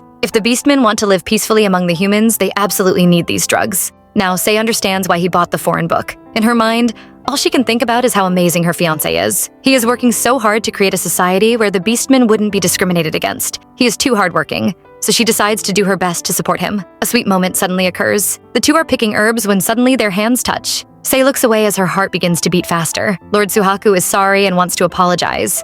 But when he looks at his fiancé, the poor girl has turned completely red. She stammers, trying to apologize, but her shy behavior suddenly makes Suhaku's heart race faster. Now they both look like ripe tomatoes. Our male lead wonders what is wrong with him. His rut season should have ended, so why is he feeling this way? Just the touch of her hand reminds him of the passionate, steamy night they spent together. Our main leads aren't the only ones falling in love. Riri, Sei's personal maid, receives a letter written in a foreign language. She is confused until the cute dog woman says the letter might be for her. Now Riri turns into a gossip, wanting to know who sent it. They are interrupted when Lord Tadamasa arrives to collect Suhaku's mail. The women panic and rush to gather the mail. As Tadamasa waits, he sees a strange letter and picks it up only to discover it is from Chio Fujigamine. What is the girl planning now? Sei is meeting with Suhaku and Tadamasa. She has read the letter and tells Suhaku that her cousin wants to meet her. Chio says she wants to apologize for everything she has done. Lord Suhaku is speechless while Tadamasa doesn't believe it. He asks about her relationship with Chio, and Sai tells him her cousin finds her irritating. She remembers all the mean words Chio has always said to her, but a part of her still remembers how good their relationship was when they were younger. Lord Suhaku has never forgiven Chio. He still remembers how she accused Sai at the banquet, but he knows Sai still loves her cousin. So when she asks for permission to meet Chio, he agrees but tells her she won't be going alone. Tadamasa can't understand his new mistress. She is really a softie. If it were him, he would have cut off such a cousin completely. He thinks she is the same as Lord Suhaku. Although the Lord dislikes humans, he would never ignore a sick or injured human. The two are really the ultimate married couple. Sei is shy again and reminds Tadamasa she hasn't married Suhaku. The man thinks it is only a matter of time. The two already tell each other everything. Even most couples don't do that. He wishes her well, hoping she settles things with her cousin. Sei is happy and blushes. She thanks him, happy to have someone who always encourages her. Her happiness makes the man smile too, and everything just seems sweet, but it doesn't last long. They arrive at the meeting place and Tadamasa offers to wait outside. Sei goes in to meet the snake. Sorry to meet Chio. That smile makes me so annoyed. The girl starts acting, crying and trembling as she apologizes for insulting Sei at the engagement party. She says she never meant those harsh words, and even claims her parents forced her to say them. She says her father would hit her anytime she tried to be nice to Sei, making her afraid. She reminds Sei of how close they were when they were younger. Our heroine actually believes her. She remembers Chio calling her barren and useless and actually believes the girl was forced to say those words. Chio reminds her again of how close they were when they were younger. She tells Sei she wants to have a fresh start with her. Something feels off. Sei should be happy that her cousin finally likes her, but everything seems strange. Chio notices her reluctance and starts crying, acting as if Sei has betrayed her. Sei rushes to comfort her. She tells the girl to give her some time to think. Chio grabs her hand, happy to have an opportunity to meet her again. When Sei doesn't answer, she suddenly hugs the girl, begging her not to abandon her. She reminds her that they are sisters and have no one else. Sei is finally touched and agrees to meet Chio again. What she doesn't see is the evil smile on her cousin's face. Outside, Lord Tadamasa has been listening to their conversation. It doesn't seem like Chio plans to harm Sei, but for some reason, he feels uneasy. At home, Lord Suaku is also worried, so Riri brings him some tea. She knows Sei will meet with her sister today and wonders whether they have reconciled. Well, Lord Suaku is stressed out, wondering the same thing. Lord Suaku notices something strange. Sei has arrived home, but she still looks sad. He asks her about it, worried Chio might have done something to her. Sei says nothing happened and tells him Chio even apologized properly, but too many unpleasant things have happened between them, making her wonder if she should forgive her. She tells him Chio still wants to meet with her and asks for his permission. The man has no problem with her seeing her cousin, but insists she go with someone. He still doesn't trust Chio. Enough about that crazy girl. Sei has noticed something lately. Lord Suaku has been spending more time with her. Sometimes he will even remain in his beast form, just like now. She has heard that beastmen don't show their beast form to humans. This can only mean one thing. Lord Suaku must trust her now. The wind blows, making Sei shiver. She is actually cold, but she will bear it just to stay with her man. What she doesn't expect is for Lord Suaku to notice and suddenly hug her. It turns out the man can't feel the cold since he is in his beast form. He apologizes but notices her staring at him. He starts to panic as he realizes he touched her while in his beast form. Sei suddenly holds him and even moves closer. She tells him his beast form is very warm and fluffy. Now our male lead is blushing like a teenage girl. He thought she would dislike his beast form, but Sei isn't concerned about that. It doesn't matter what he looks like. He will always be her fiancé. The man starts blushing again. He pulls her close and even wants to kiss her. Well, that will be hard considering he still looks like a wolf. Thankfully, Maru arrives and starts barking wildly. He is probably afraid this wolf is about to eat his mistress up. Sei is worried because the dog keeps growling at Suaku while acting sweet with her. Meanwhile, our male lead is feeling wronged. Turns out he can understand what Maru is saying. The dog absolutely hates him and is warning him to stay away from Sei. He reminds the dog he is the one who saved it, and the arrogant Maru finally allows him to pat his head. Sei scolds the naughty dog and tells him to be grateful to Lord Suaku. The two play around while Lord Suaku watches them happily. What a perfect family. Days have passed, and Sei is finally meeting her cousin again. Chio is eager to see Sei, but not for anything good. She mocks her cousin for being an idiot. All it took was a few fake tears to get Sei to forgive her. Sei arrives and Chio switches to her sweet self, complaining about being late. Her fake smile fades really fast when she notices Sei didn't come alone. She is here with Tadamasa. Sei says Lord Tadamasa will be driving them around today. To Chio's twisted mind, it sounds like Sei is bragging. She must want to show off her new car and how much better it is. She pretends to be calm, but she is angry that Sei brought an assistant. She finds it disgusting to be escorted by a beastman. Chio is about to enter the car when Tadamasa suddenly moves closer and asks what evil thing she is planning. The girl is shocked for a moment, then smiles. She pretends not to understand what he is saying and rushes into the car. She wants them to visit a popular sweet shop. She knows Sei doesn't trust her yet, but she isn't concerned. Her plan has only just begun. It is a new day. Lord Suaku is taking a look out the window when he notices 3 women standing downstairs. Sei seems to be going out with Chio again. Tadamasa notices them as well and tells Suaku he doesn't like Sei's cousin. Suaku scolds him, telling him to speak carefully. He says Lady Senri will be arriving soon for their weekly report. Tadamasa has heard some rumors about Fujigamine's company. Their business seems to be collapsing, and he is worried it might affect the Kamashiro family. On Chio's side, it is complete chaos. She pulls Sei along, dragging her to different stores to shop. Behind them, poor Riri is about to cry as she chases after them. Our female lead is happy. Ever since Chio apologized, their relationship has gotten better. Now they even go into town together. It is almost like everything that happened before was a dream. Chio asks Sei if she is tired, worried she might be bothering her by inviting her out all the time. Sei assures her she is happy, making Chio smile even brighter. Meanwhile, poor Riri is struggling to carry all their boxes. She thinks her mistress is buying way too many things. Chio arrives to add to her misery, scolding her for being careless. Riri carefully drops the boxes in the car, only to hear Chio calling her slow. In fact, the lady says she hates beastmen. Now Riri is confused, wondering if she has developed some hearing issues. She is convinced she must have imagined those words. It is already evening and Riri has fallen asleep on Sei's shoulder. Our female lead thinks she is cute. She must have been too tired from shopping all day. Chio apologizes for being overexcited and laughs, but we all know she is laughing because her opportunity has finally come, just as we thought. When Sei looks outside, she notices the carriage is going in a completely different direction from their home. Chio finds it a pity that Sei noticed. She says she wanted to surprise her cousin and tells Sei she wants to visit one more place. Our heroine is panicking because this street is familiar. She recognizes this road because it leads to her ex-husband's house. They arrive at her ex-husband's shop and Chio pulls her out. Our female lead doesn't run away. She stands there asking why they are here. Chio lies, saying she wanted to buy a new dress for Sei to celebrate her engagement. Since Shuichi knows Sei very well, she decided to visit his shop. She says the man insisted on seeing Sei personally and wants to congratulate her on her marriage. Being the lovely sister, she decided to set up a meeting for them. Chio cannot believe what she is hearing. There is no way her evil ex-husband would want to congratulate her. She stands there in shock until the man himself arrives. He immediately hugs her, pleased to see her. He has been waiting for them and immediately invites her inside. Sei seems to have become mute. She just stands there trembling and allows the man to take her into the shop. At the last moment, she looks back at her cousin. Desperate for help. Wrong choice. Chio just stands there and waves. She even says they have a lot to talk about and encourages the two to spend more time alone. Now, what is going to happen to our heroine? Lord Shuichi is pleased with himself. He tells Sei not to worry because no one is here. He made sure to close his shop today, as he believes she must be afraid of people seeing them. He seems to think something might happen between them. Meanwhile, our girl is just confused, wondering why he would think she came to see him. The man probably thinks he is being sexy as he likes his lips. In reality, he just looks disgusting. He reminds Sei of their good physical chemistry and even suggests they have fun one more time. Shuichi has pushed the girl to the floor, trying to harass her. He tells her not to be embarrassed. They haven't seen each other for so long, and he is desperate to hear her moans again. He recalls the many nights they slept together when they were married, and it excites him. She might not have gotten pregnant, but those nights were always enjoyable. Our female lead keeps struggling. She doesn't want to remember those nights. Those days might have been fun for him, but they were torture to her. She starts panicking while the man keeps saying lewd words. He even asks if she has slept with her new fiancé. He is sure she hasn't. Suaku might be a noble, but he is still a dirty beastman. He thinks Sei doesn't want to marry Suaku,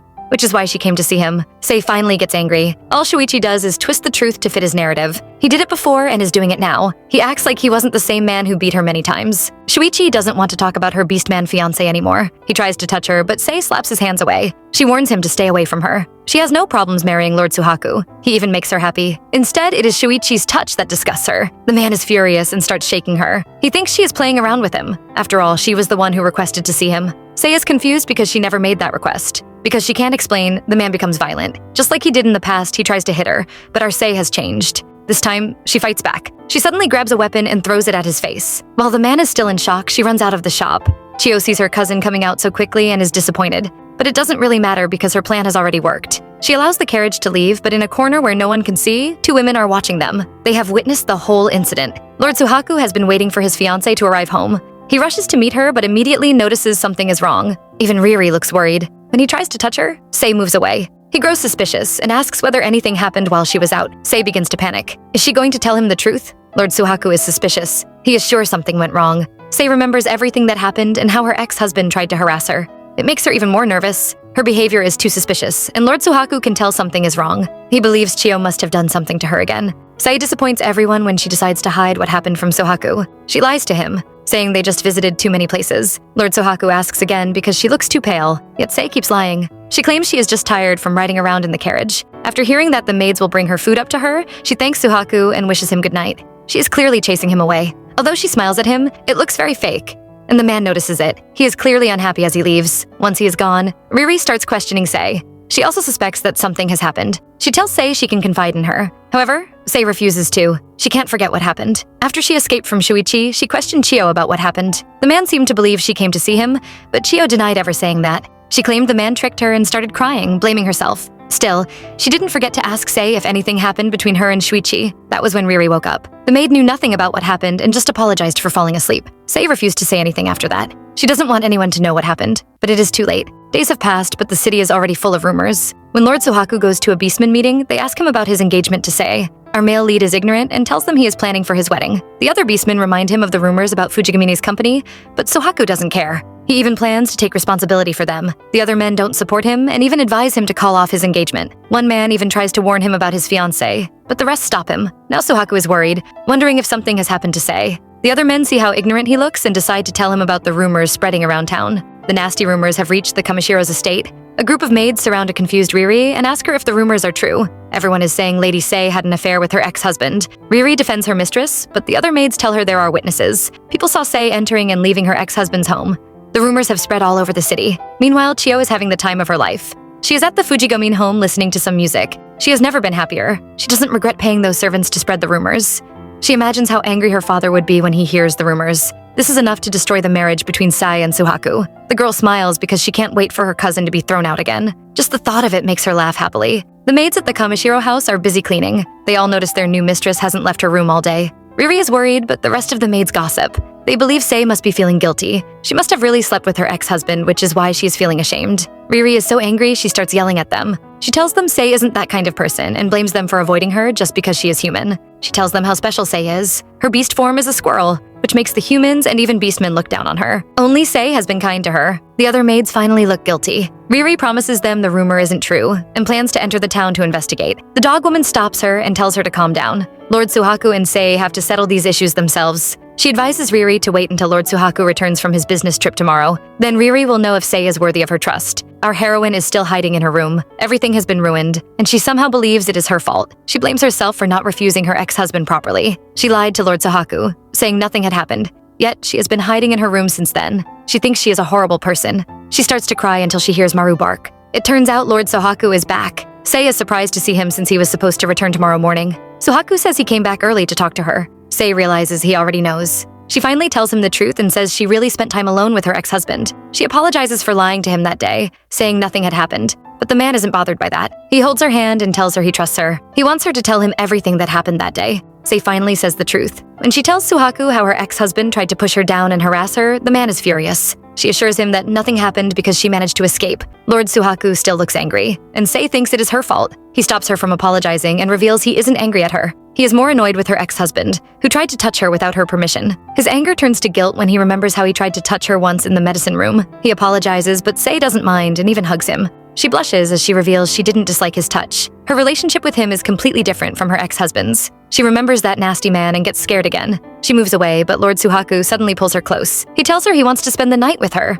Sei is waiting for Lord Suaku, and he finally arrives. Just like he asked, they are really going to spend the night together. The girl is already blushing, but it becomes worse when Lord Suaku asks to kiss her. Her heart is beating so fast. I never thought it was possible, but her cheeks become even redder as she tells him he doesn't need to ask. He should just kiss her. He starts kissing her, but Sei can tell it is different. During his rut, he was very impatient, but now he is kissing her so gently. The two lie in bed, but the man doesn't plan to do anything to her tonight. He just wants her to sleep peacefully. He is still upset that her ex-husband tried to force himself on her. Sei assures him nothing happened between them, but Suaku is still unhappy. He keeps imagining what would have happened if he met her before her ex-husband. He wished he had met her before the fire. Then he would have been able to save her and her parents. Sei tells him not to blame himself. She is happy just to know he thinks that way. Lord Suaku feels strange. He can't control his feelings around Sei. He wants to touch her even when he isn't in rut, make her comfortable and treat her like a treasure. Sei has fallen asleep, but Lord Suaku is still bothered. Something is suspicious. Sei might have gone to see her ex-husband, but the rumors are spreading too fast. It seems like someone planned this,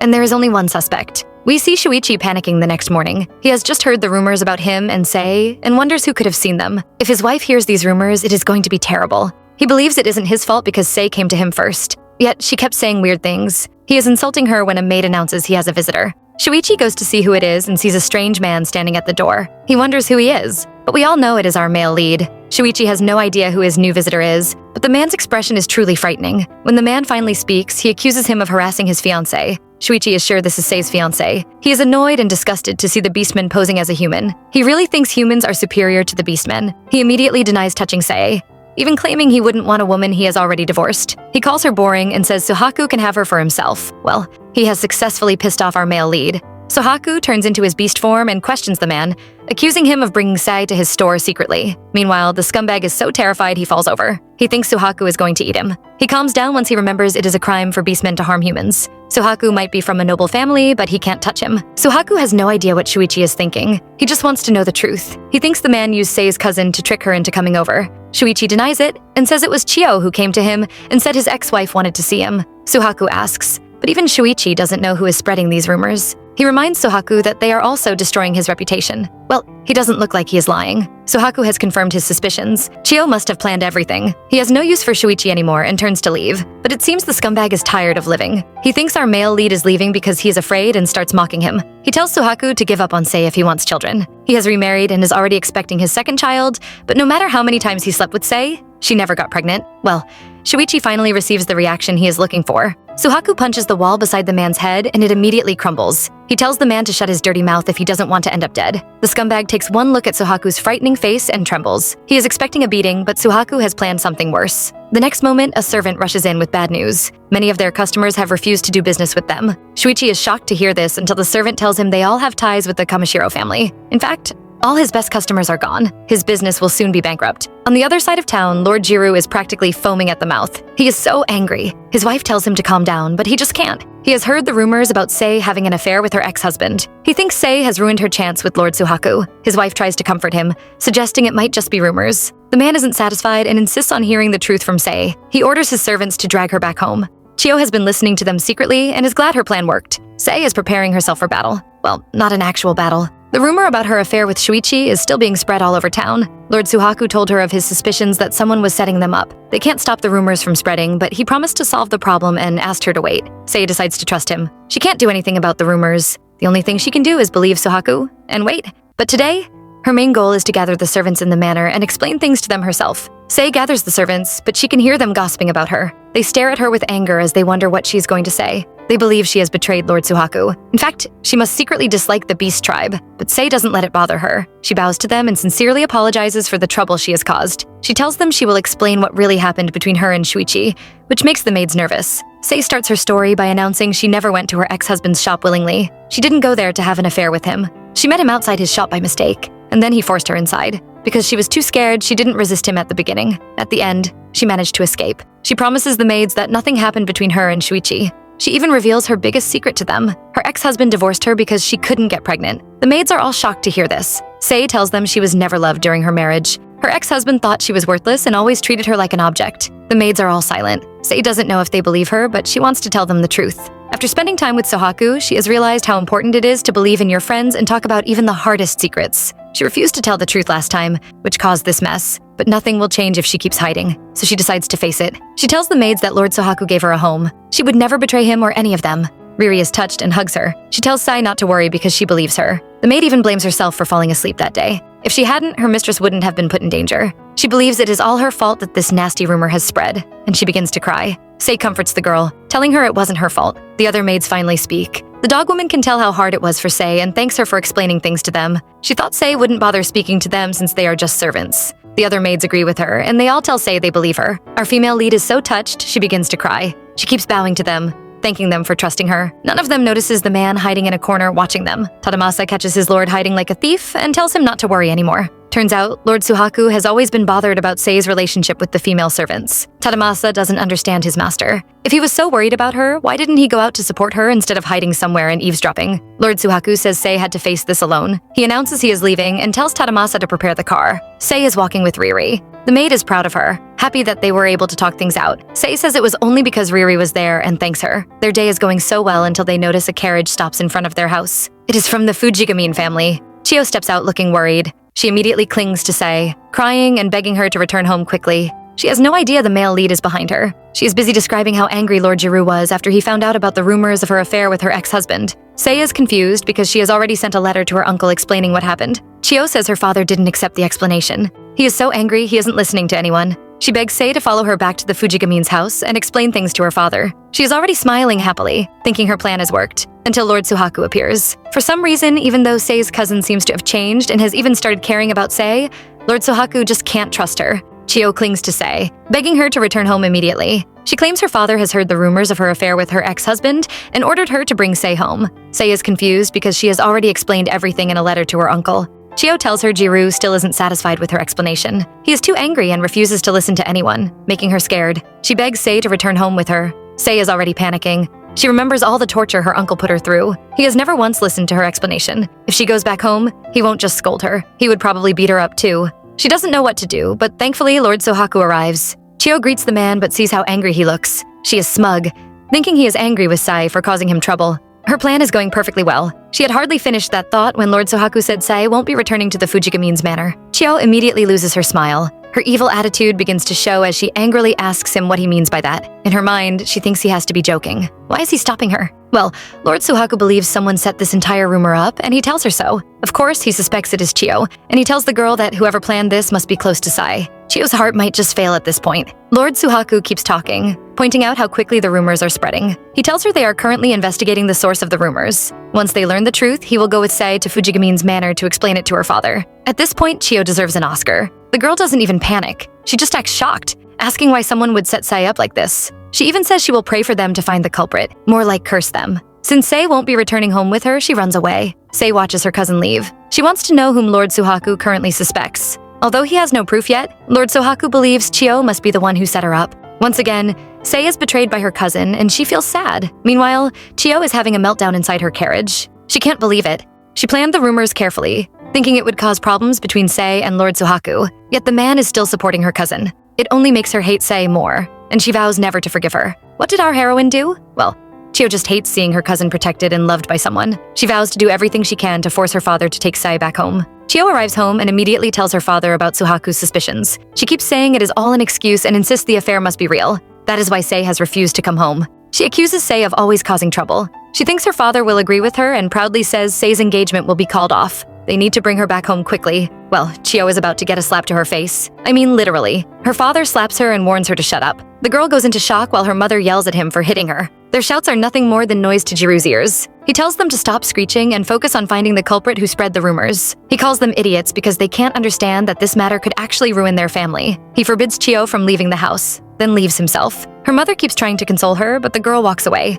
She finally realizes she is in trouble. She never thought her father would want to investigate the rumors, too. She believes she won't be caught since she paid off those servants and even fired them. Even if Shuichi confesses, nobody would believe him because he harassed Sei first. Chio almost looks insane as she convinces herself nobody will find out the truth. Days have passed, but Sei is still thinking of what Lord Suhaku said about Chio being the mastermind. The maid's arrival stops her depressive thoughts. They all wonder what this sweet scent is. Turns out, our heroine has prepared a bunch of foreign sweets for the maids to taste. They are all surprised and wonder if they can actually eat this. Riri assures them they can, and they start eating. After the first taste, the only thing they can say is, delicious.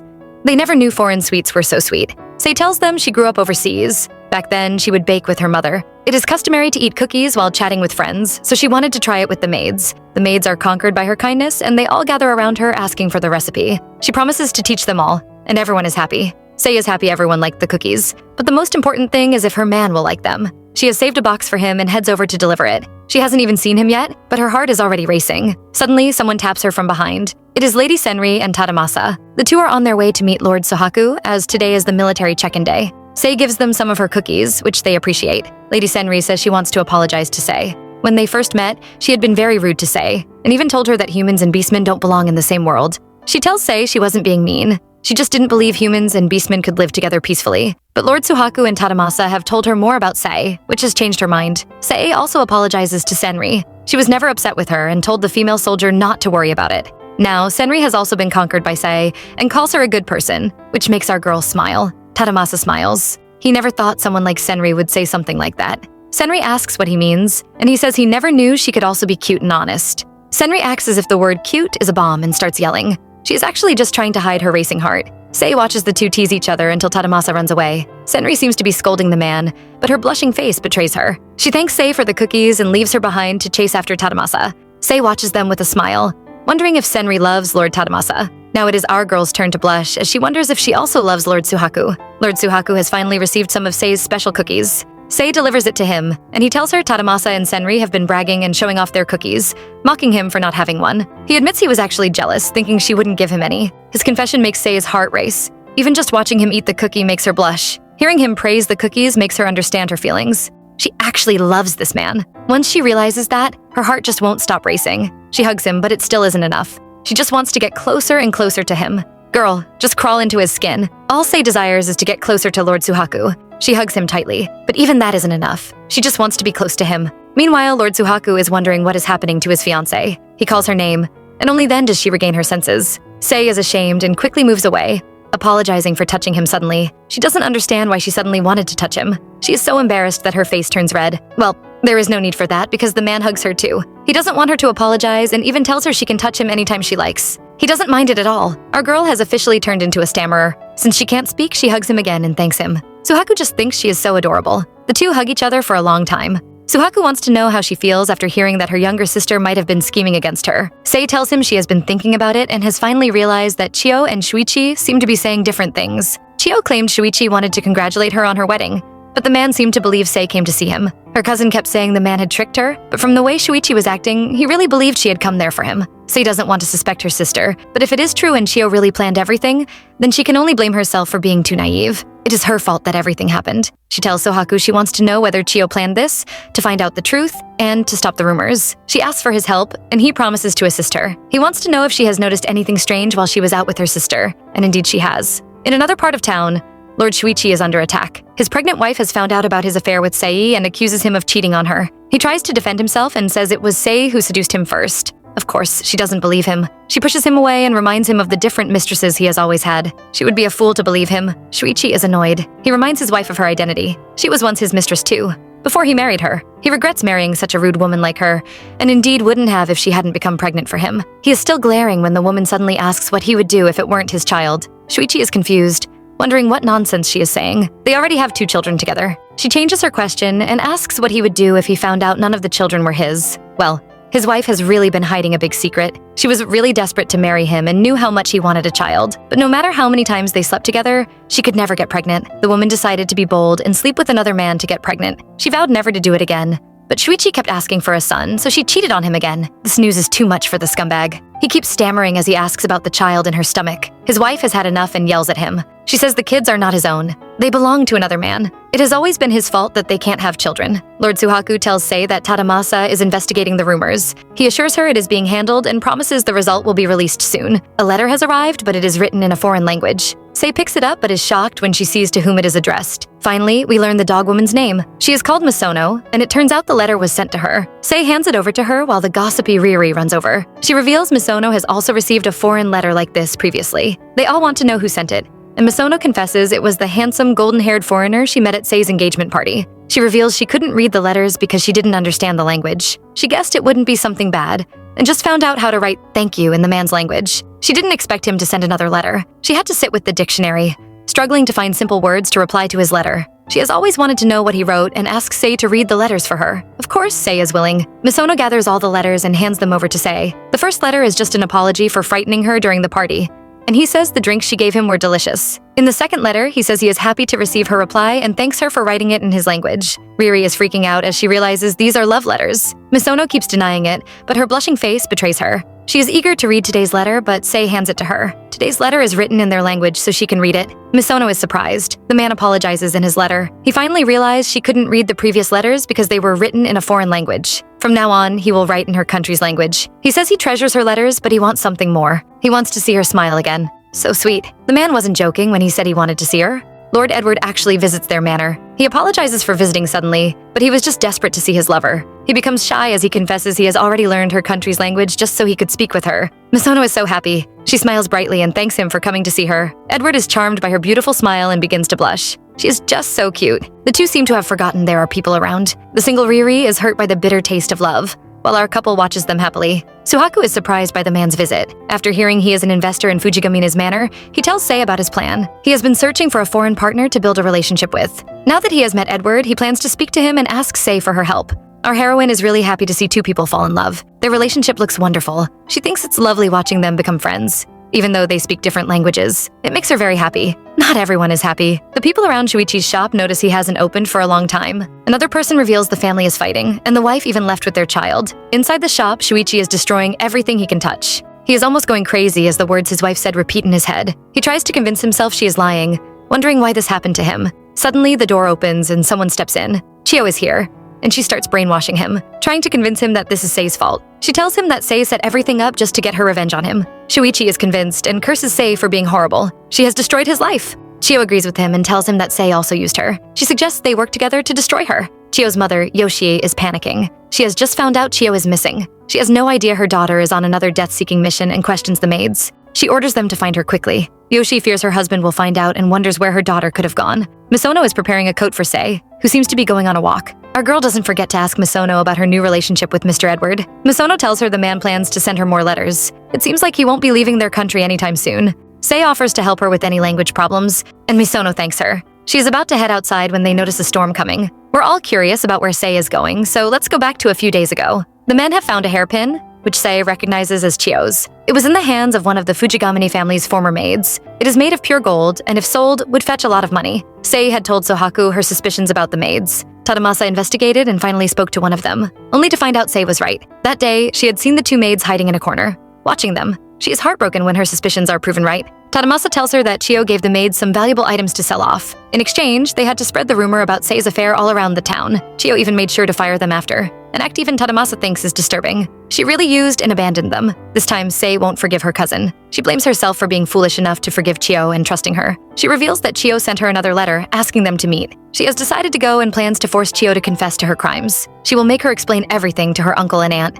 Our heroine is still too naive. Lord Suaku supports Sei's idea. They have to find a way to make Chio take responsibility for everything. He allows her to visit Chio for the last time, but this time he will go with her. Back to the present, Lord Suaku and Tadamasa have arrived at the spot, but they are in beast form. Chio isn't here, but Sei has arrived with Riri following her. All around them, people are murmuring, all afraid to see the beastmen. They try not to show their fear, afraid they will be eaten. Riri and Sei are feeling bad, while the men are just annoyed. Well, Lord Suaku is. Tadamasa is just happy and offers to chase them away, but Suaku stops him. Sei approaches Suaku, feeling bad for him, but he is already used to this. No matter what form they take, they will never fit in. It will be better for them to just remain like this today. They still haven't seen Chio. It is past their meeting time, and it doesn't seem like she will be showing up anytime soon. Suaku tells Tadamasa to check the surroundings. On the quiet street, a car suddenly rushes by. The people around yell, wondering what is wrong with the driver. Lord Suaku is in shock as he watches the car, because it is heading straight for Sei. He runs over, but it is too late for both of them to escape. There is a loud sound, and the next thing we see is Sei lying on the floor and Riri screaming beside her. But the maid isn't looking at her. She is looking ahead. When Sei looks up, she sees a large pool of blood and Lord Suaku lying on the floor. He was hit by a car. Sei is still in shock when someone suddenly grabs her. When she turns to look, she sees a crazy Shuichi. He holds her and says he will never forgive her. Shuichi has gone crazy. He seems to be driving somewhere. Not only does he keep talking about never forgiving Sei, but he has also kidnapped the girl. Our heroine is tied up in the backseat. She wonders why Shuichi is doing this and concludes he is crazy. She remembers how he ran his car into them, injuring her fiancé. She wants to cry, but she knows it won't solve anything. She can't just sit here scared. She has to find a way to escape. The girl looks around only to notice the man is heading out of town. She has no idea where he is taking her. Shuichi arrives at an abandoned warehouse and steps out. He tries to pull Sei out, but she keeps struggling. He is very violent and just carries her out and throws her into the warehouse. The girl is in pain, but her heartbreak increases when she hears someone's laughter. She looks up to see Chio smiling at her. Chio is very happy. She admires the view and tells Sei such filthy places really suit her. Our girl is shocked. Shuichi goes out to get rid of the car, leaving the two sisters all alone. Sei has finally realized the truth. She asks Chio if she was the one who planned all this. She must have told Shuichi their location and set them up to be alone in his shop that day. She is the one who paid those maids to spread a fake rumor about her. Her cousin doesn't feel bad and even mocks Sei, calling her a clueless idiot.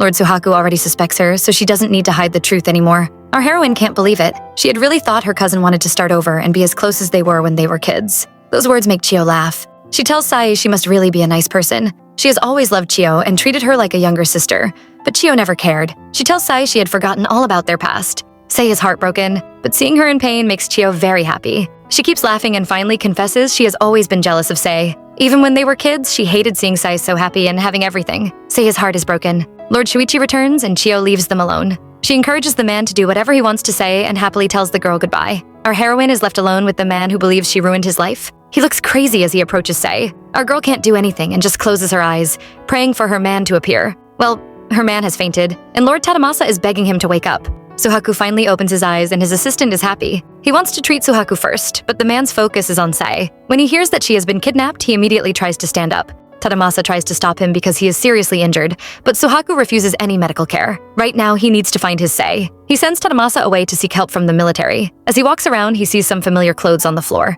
He remembers the dress. That was what Riri was wearing. It might be raining, but that won't stop our male lead from saving his woman. He is tracing Riri's scent when he finally sees the girl herself. Just like he suspected, she had changed into her squirrel form. She looks very cute, yet tired. Lord Suaku notices and tells her to calm down and tell him where Sei was taken. Riri says Sei was forced into the car that hit him. When she noticed, she changed into her squirrel form and followed them. She reveals Sei is being held at an abandoned warehouse outside of town and begs Lord Suaku to save her. Suaku is touched. Riri is so small, yet she ran all the way here with her little body. He praises her and keeps her safe, waiting for Tadamasa. He prays that his fiancée remains safe. Sei faces the crazy man who believes she ruined his life. No matter how hard she wishes for him to stay away, he still approaches. He grabs her clothes and suddenly accuses her of knowing he can't have children. Our heroine is confused, wondering if the man is completely insane. He was the one who divorced her because she couldn't have kids. He was even expecting a child with another woman. He chokes her, demanding an answer. He keeps mumbling, saying his children belong to another man. Sei is in shock because this means it was never her fault that they couldn't have children.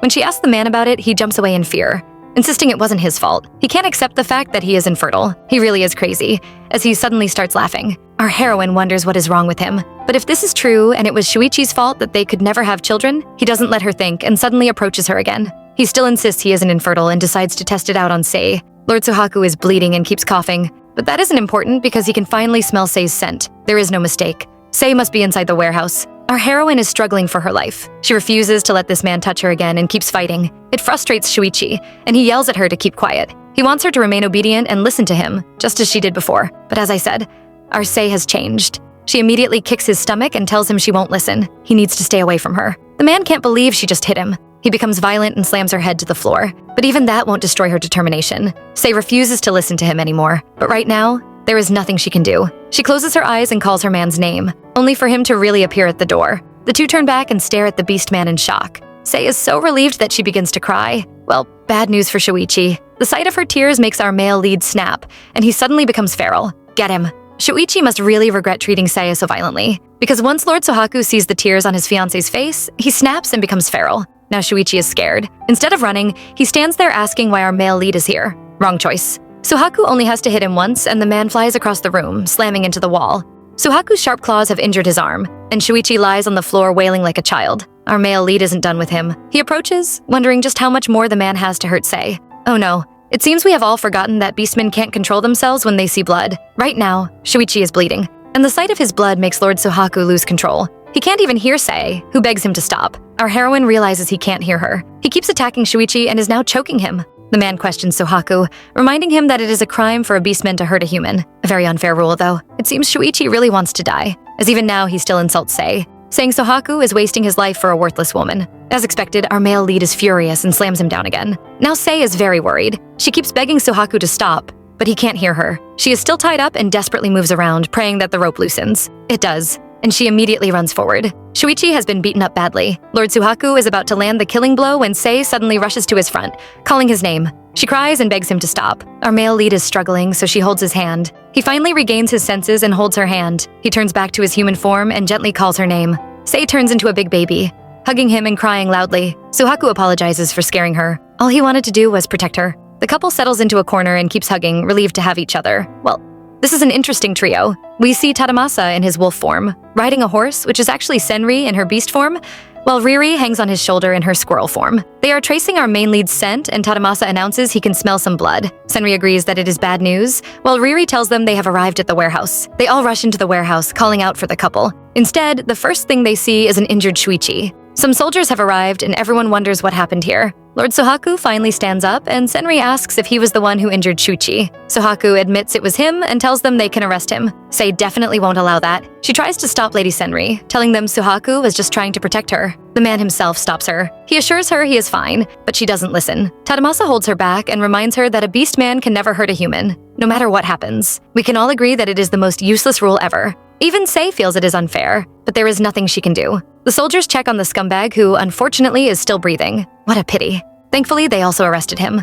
Our heroine watches as her fiancé is taken away. She tries to follow him, but Tadamasa stops her. She is in despair, begging them not to take her man away, but no one listens to her. Our heroine isn't the only one having a breakdown. Jiru Fujigamine can't believe Suaku has been arrested for harming a human. He wonders just what the man was thinking. But Jiru has always been a businessman. He immediately decides to cut ties with the Kamashiro family and announces that the engagement is called off. Chio and her mother hear this. Her mother isn't pleased, thinking it will be a big disgrace for Sei to return to their home a second time. Chio is happy and suggests they also disown Sei from the Fujigamine family. She is really pleased. Both Shuichi and Suaku have been arrested, and no one will believe Sei. Everything happened exactly the way she wanted. This is amazing news for the snake.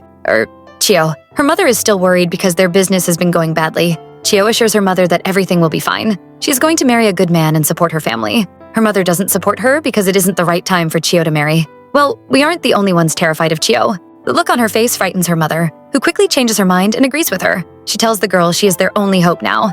At the Kamashiro estate, Tadamasa asks about Sae and learns she hasn't been sleeping or eating. The maids think this is normal since she just went through a scary incident. The man planned to take her to the military for questioning, but decided to reschedule upon hearing that. The maids are worried and wonder what would happen to their family if Lord Suaku never returns. But even Tadamasa is confused. He is taking a walk when he sees Sei. She is dressed up and tells him she is ready to leave. Her determination makes him happy, and he promises to follow her anywhere. The maids gather to wish Sei goodbye, acting like she is going on a long journey, but their sincerity makes her smile. Sei asks Riri about her beast form, and the maid reveals she doesn't like anyone seeing her that way. Because she is an animal form beast woman, she always ends up naked, which makes her shy.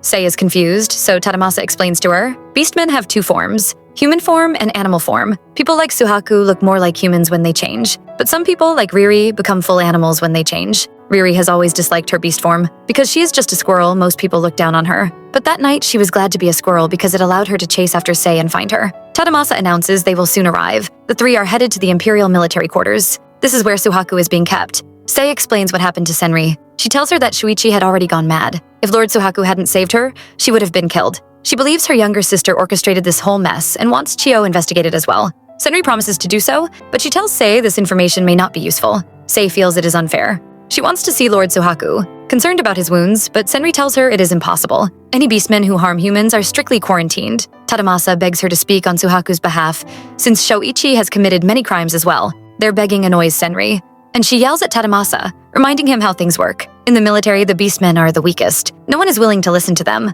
Senri is extremely sad. She also wants to save Suaku, but there is nothing she can do. They all look hopeless except for Sei. If her testimony is not enough, she is ready to write a petition for Suhaku's punishment to be reduced. Senri doesn't think the military will release a beastman who hurt a human, but Sei doesn't care about that. She is ready to do anything to free Lord Suaku. The three are done, and Tadamasa praises Sei for her courage. It is time for them to return home and get some sweet rest. Tadamasa leaves the women behind and goes to fetch their car. Sei knows Tadamasa is right. The only thing they can do is wait, but she still feels worried. Sei is still thinking of her fiancé. She has no idea she will meet her ex-husband's new wife soon until the woman calls her name. She introduces herself to Sei.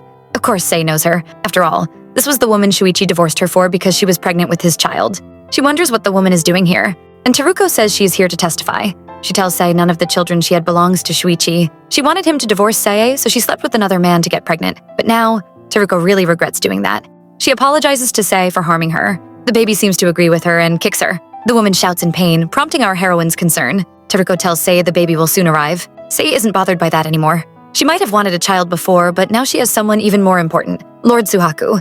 She wishes Teruko well. Her actions make the woman feel guilty, and she tries to say something. What is she going to tell Sei? Sei sincerely wishes Teruko well, making the woman feel guilty. She promises Sei she will tell the soldiers the truth so Shuichi will be properly punished. Sei likes it, and the woman leaves, thanking Sei for caring for her. Inside the military headquarters, we see a handsome redhead soldier receive a letter from his subordinates. Sei really wrote a petition for Suhaku's release. The man seems interested when he hears about Sei. Days later, Senri visits Sei and informs her that she has been allowed to see Lord Suaku. Before our heroine can get too excited, she is told there is a special condition. She must first meet their colonel. The man has specially requested to speak to her. Now what could that be about? Sei too is confused and wonders why the military colonel wants to see her. Well, we are about to find out why. She visits the military base and is taken to see the man. Apparently, the colonel's name is Rindu Kagami, and he is a human who hates the beastmen very much. Senri couldn't believe he was the one who approved Sei's visit. The two men were very famous back then. Kagami was known as the beast hater, and Suhaku as the human hater. Sei is surprised and asks Tadamasa whether he knows this man as well. He says he does because Kagami took care of him when he was in the military. Except it was not the good kind. Tadamasa hated the man so much that he actually considered eating him. He might not have harmed Kagami, but he has definitely scared our heroine.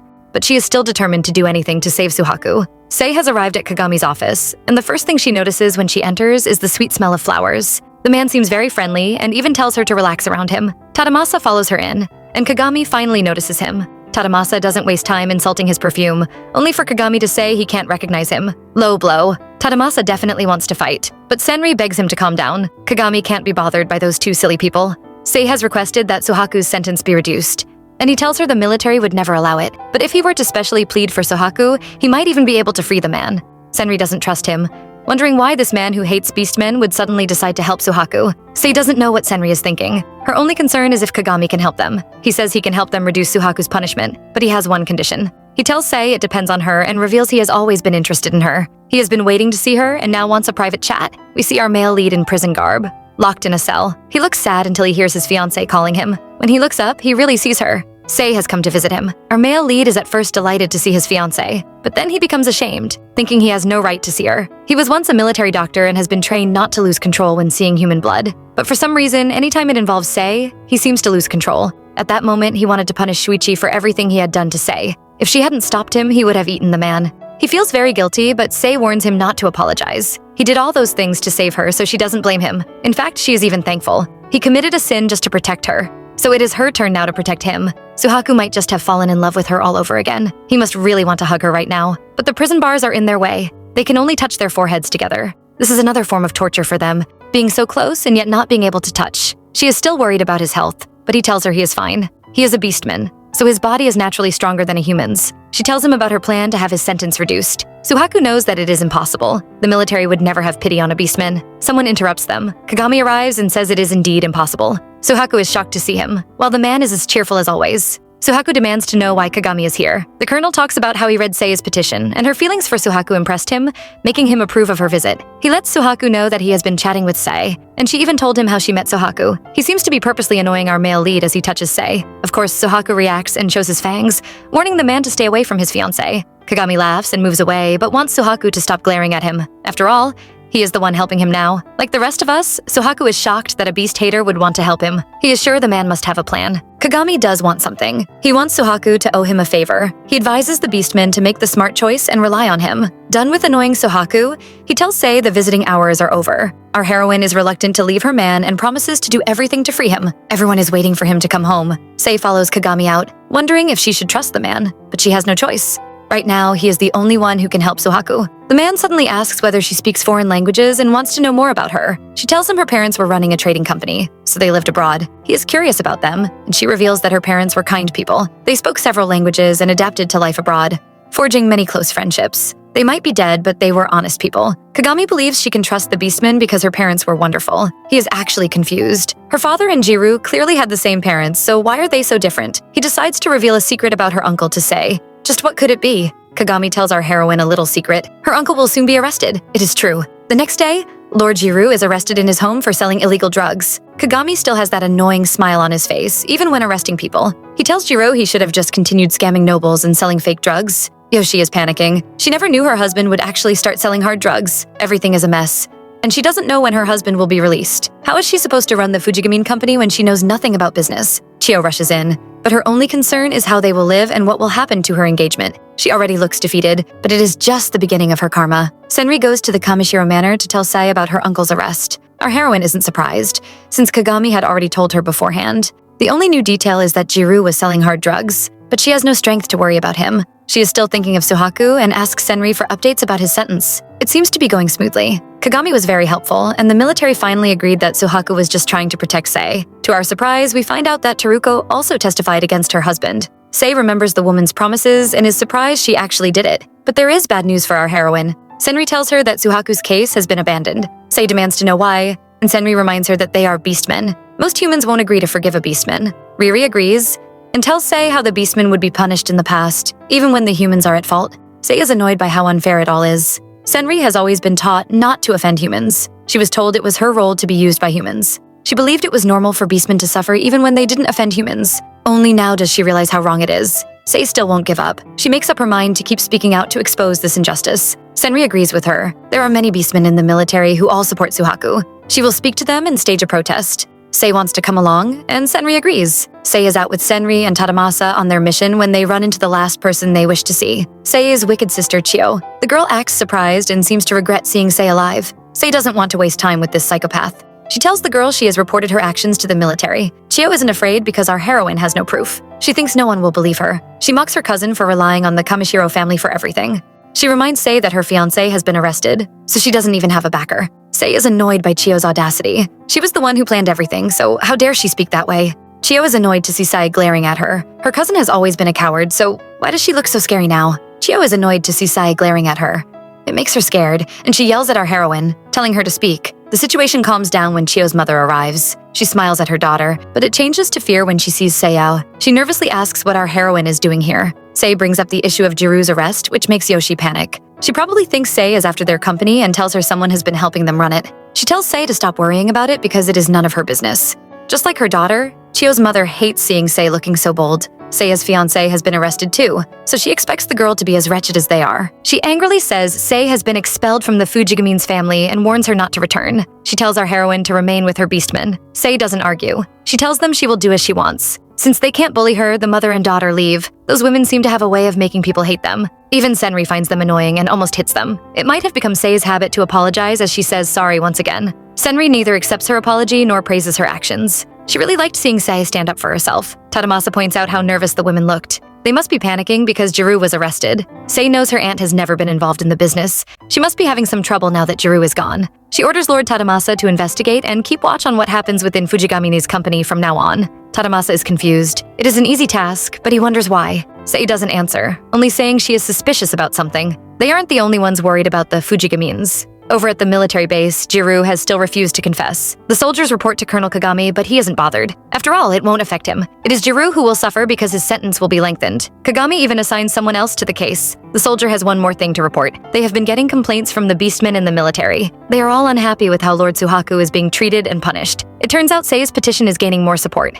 Yay. Nothing can really bother Kagami. He still doesn't care about this. His soldier, meanwhile, is worried, asking why he would assist Suaku when he's just a beastman. Everyone knows how much he hates them. We finally see Kagami's mean side as he warns his soldier to shut up and get out. The poor man looks like he has just seen a ghost and quickly rushes away. Kagami sits alone, thinking of what the soldier said about the beastmen supporting Sei. He never thought a human would be able to capture the hearts of the beastmen. She is really better than he expected. At the Fujigamines' home, Chio happily welcomes her mother home. Yoshi has just returned from the bank, and she happily asks for a new dress to celebrate her future engagement. Well, she is going to be disappointed. Chio finally realizes something might be wrong as her mother's face is pale and she keeps shaking. She asks about it, and her mother finally reveals it is all gone. There is nothing left in the bank. The girl can't believe it, asking how their money could be gone. It turns out the person running their business for them is missing. Her mother tried to reach them, even going to their house only to find it empty. Chio has finally realized that their money has been stolen and blames her mother. She trusted her friends so much that she even gave them access to her bank account.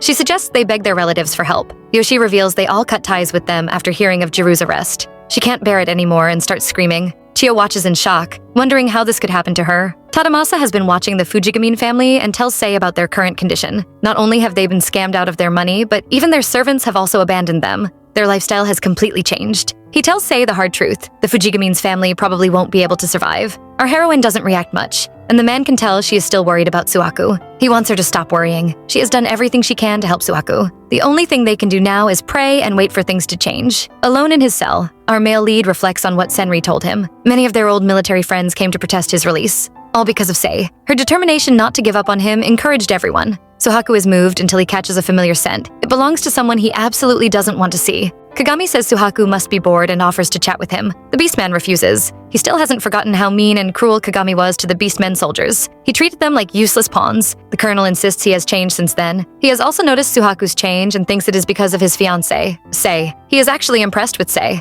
Because of her efforts, Suaku will soon be released. But as usual, the colonel has a condition. Suaku will have to exchange something for his freedom. What could that be? Chio has always been proud, so it is very satisfying to watch her beg a maid to stay. All their servants have left, and the last one seems to be leaving too. Chio tries to convince her to stay back, but the woman shoves her away. She has always disliked the current Fujigamine family. She will be a fool to keep serving them when they can't even pay her. Chio throws a tantrum after the maid leaves. She believes she doesn't deserve this. She's already used to servants doing everything for her, even feeding and changing her clothes. She really can't survive. Her mother returns home, but this time she is smiling. This is a sign that she has found some money, and Chio is finally happy. The money seems to be a lot, and with this, they can survive for some time. Chio wonders where her mother got so much money, and the woman reveals she sold the company. Chio can't believe her mother would sell the company behind her father's back. Well, Yoshi has bigger news. She plans to divorce the man. The money from selling the company will be her divorce fee. Chio doesn't seem to understand their situation, still concerned about losing her status. Her mother isn't worried. She has a new target, the man who bought Fujigamine.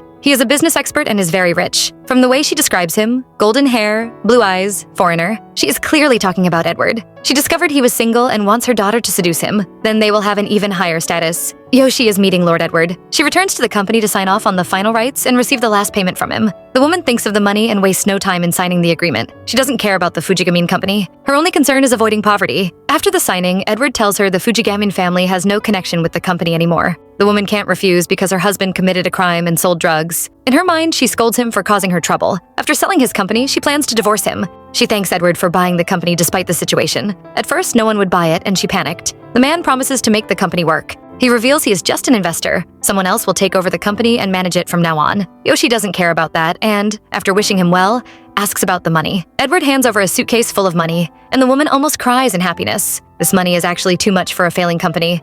But Yoshi isn't complaining. She eagerly accepts the money. They will be able to survive now. Edward is throwing a party to introduce the new manager and tells Yoshi to bring her daughter. This is a perfect opportunity for the woman. She will make sure her daughter seduces him so they can get everything. The day of the party finally arrives. As soon as Chio sees how pretty the hall looks, she knows this investor must be very rich. She keeps looking around, eager to see him, but is approached by a foreigner. He tries to speak to her, but she doesn't understand what he says. She quickly runs away, annoyed at him. She isn't here to talk to random people. She came to meet her future husband. She waits outside and finally sees her mother. She is about to complain when she spots the handsome man beside Yoshi. It is Lord Edward. Her mother introduces him to Chio, and for the first time, we see Chio shy. Her heart is racing, and she is amazed by how handsome the man is. He is different from her former fiancé. Even Seiya's Beastman can't compare. She decides that Lord Edward is her soulmate and is worthy to become her husband. Her mother urges her to speak to him, but he refuses. He says he has to introduce the company's new president and walks away. He thanks everyone for attending today's party to celebrate the rebirth of the Fujigamine company. He tells them he invested in the company only to help a certain lady. From now on, that lady will be running the company. We are all curious to know who this mysterious lady is. Edward finally opens the door, allowing her in. Chio and her mother are shocked to see this person, as they know her. The new president of the Fujigamine company is Sei. Edward introduces the new president of Fujigamine's company, and it turns out to be our heroine. Yoshi and Chio are shocked. They never thought Sei would be here and rush to confront her. Sei has no explanation for them. Just like Edward said, she is the new president. She reveals she was the one who encouraged Edward to invest in and buy the company. Yoshi is unhappy and accuses Sei of tricking them. Our heroine reminds her of whose fault it is. Her aunt was just too greedy for money and didn't read the contract carefully. The woman says she wouldn't have sold it if she'd known Sei would be the owner. Sei mocks her,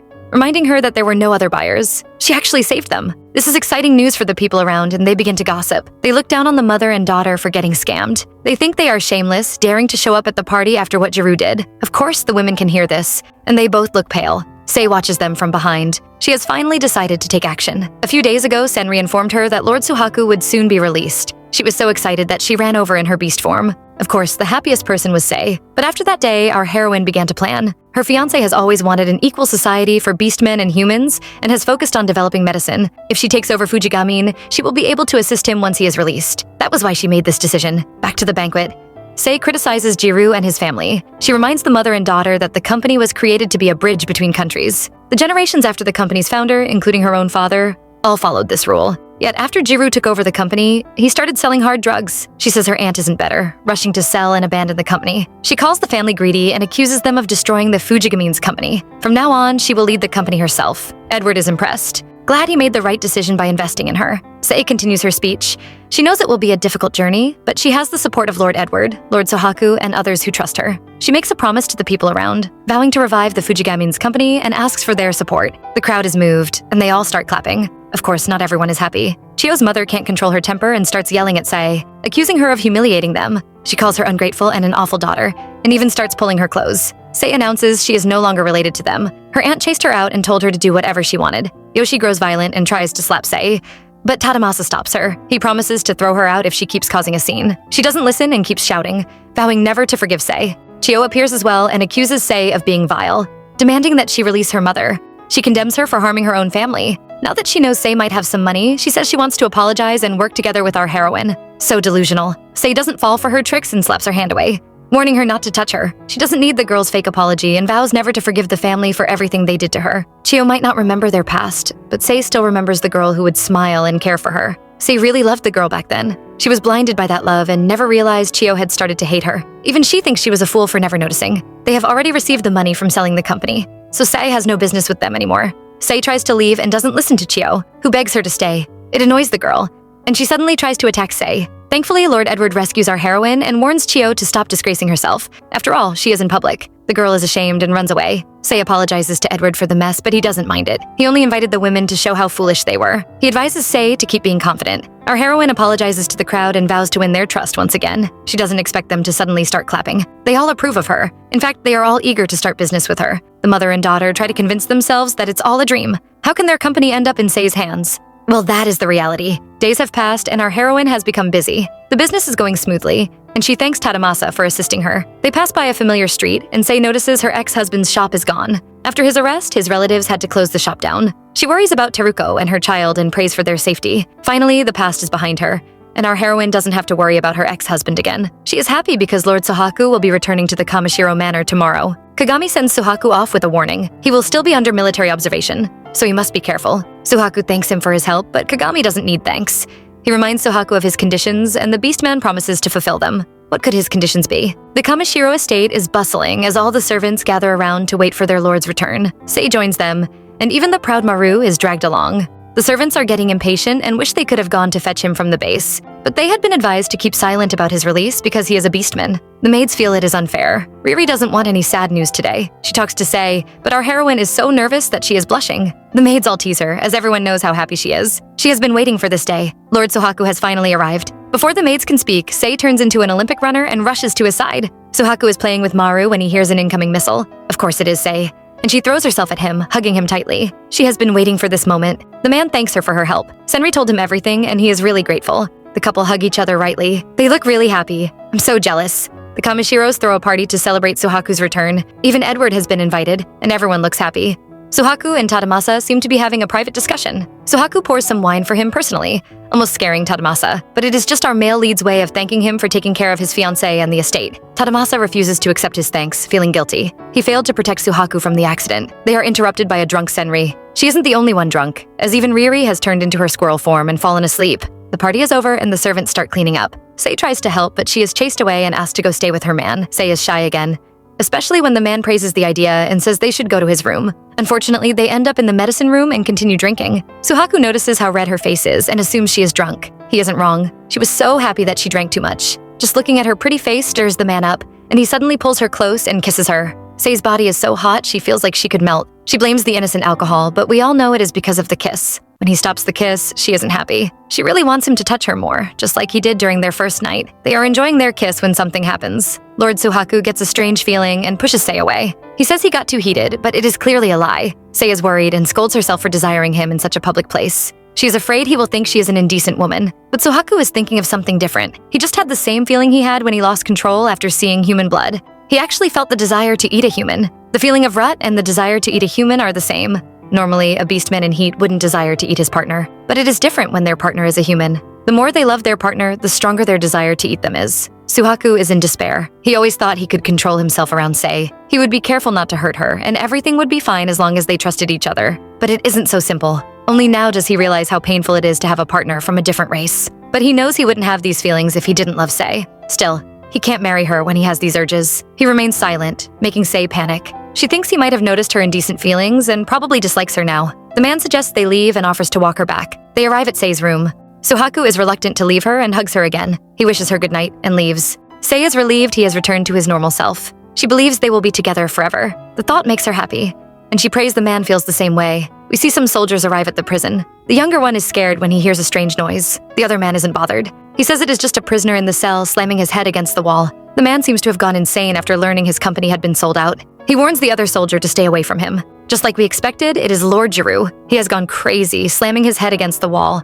He keeps repeating the same words, vowing never to forgive them, and declaring that Fujigamine's company is his. What a satisfying end. Lord Giroux isn't the only one going crazy. In the Fujigamine home, the mood is just as terrible as the weather. Chio's mother keeps counting the money. Like Giroux, she keeps laughing and repeating the same words, vowing that the company isn't important as long as they have money. Chio watches her mother in disbelief. In the next scene, Edward tells Sei that the Fujigamine mansion has been sold. Our heroine already heard the rumors and isn't surprised. She already knew her aunt would sell the house and run away from Giroux.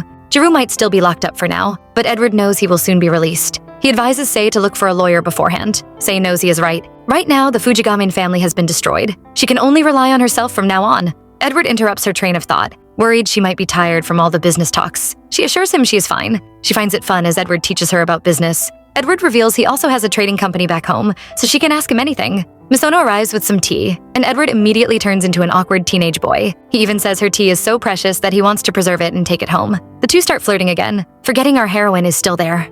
Thankfully, she isn't bothered. Edward gives her a present, though, a trading book that will be helpful for her business. Sei thanks him and begins to read. He wants to know what her company will trade in, and Sei says she will focus on medical supplies. She wants to sell medical devices and ingredients to support the Kamashiro medicine. Edward supports her idea and offers to introduce her to a friend in that business. Suaku is with Tadamasa, and the man keeps talking about how hardworking Sei is. He tries to annoy Suaku by praising her, but his master doesn't fall for his trick. Tadamasa suggests they start preparing for the wedding now that both of them are free, but Suhaku's reply shocks him. Our couple meets in the hall, and Suaku is stunned when he sees Sei. She is wearing a foreign outfit which looks really good on her. He praises her and she smiles. He asks about her business, and she reveals she will start selling medical supplies. He is shocked by her reason. She hopes it will be useful for his medical research. He is happy she is considering his work, and she promises to do her best to support him. He is proud of her and touches her face, but that feeling appears again. His claws have grown sharp. He immediately moves away from her, terrified that it happened again. But Sei misunderstands his actions and thinks he doesn't want to touch her. She tries to convince herself that she was just imagining things, but there is worse news for her. Remember the condition Kagami kept talking about? Well, Suaku finally reveals what it is. In exchange for his freedom, he promised to rejoin the military.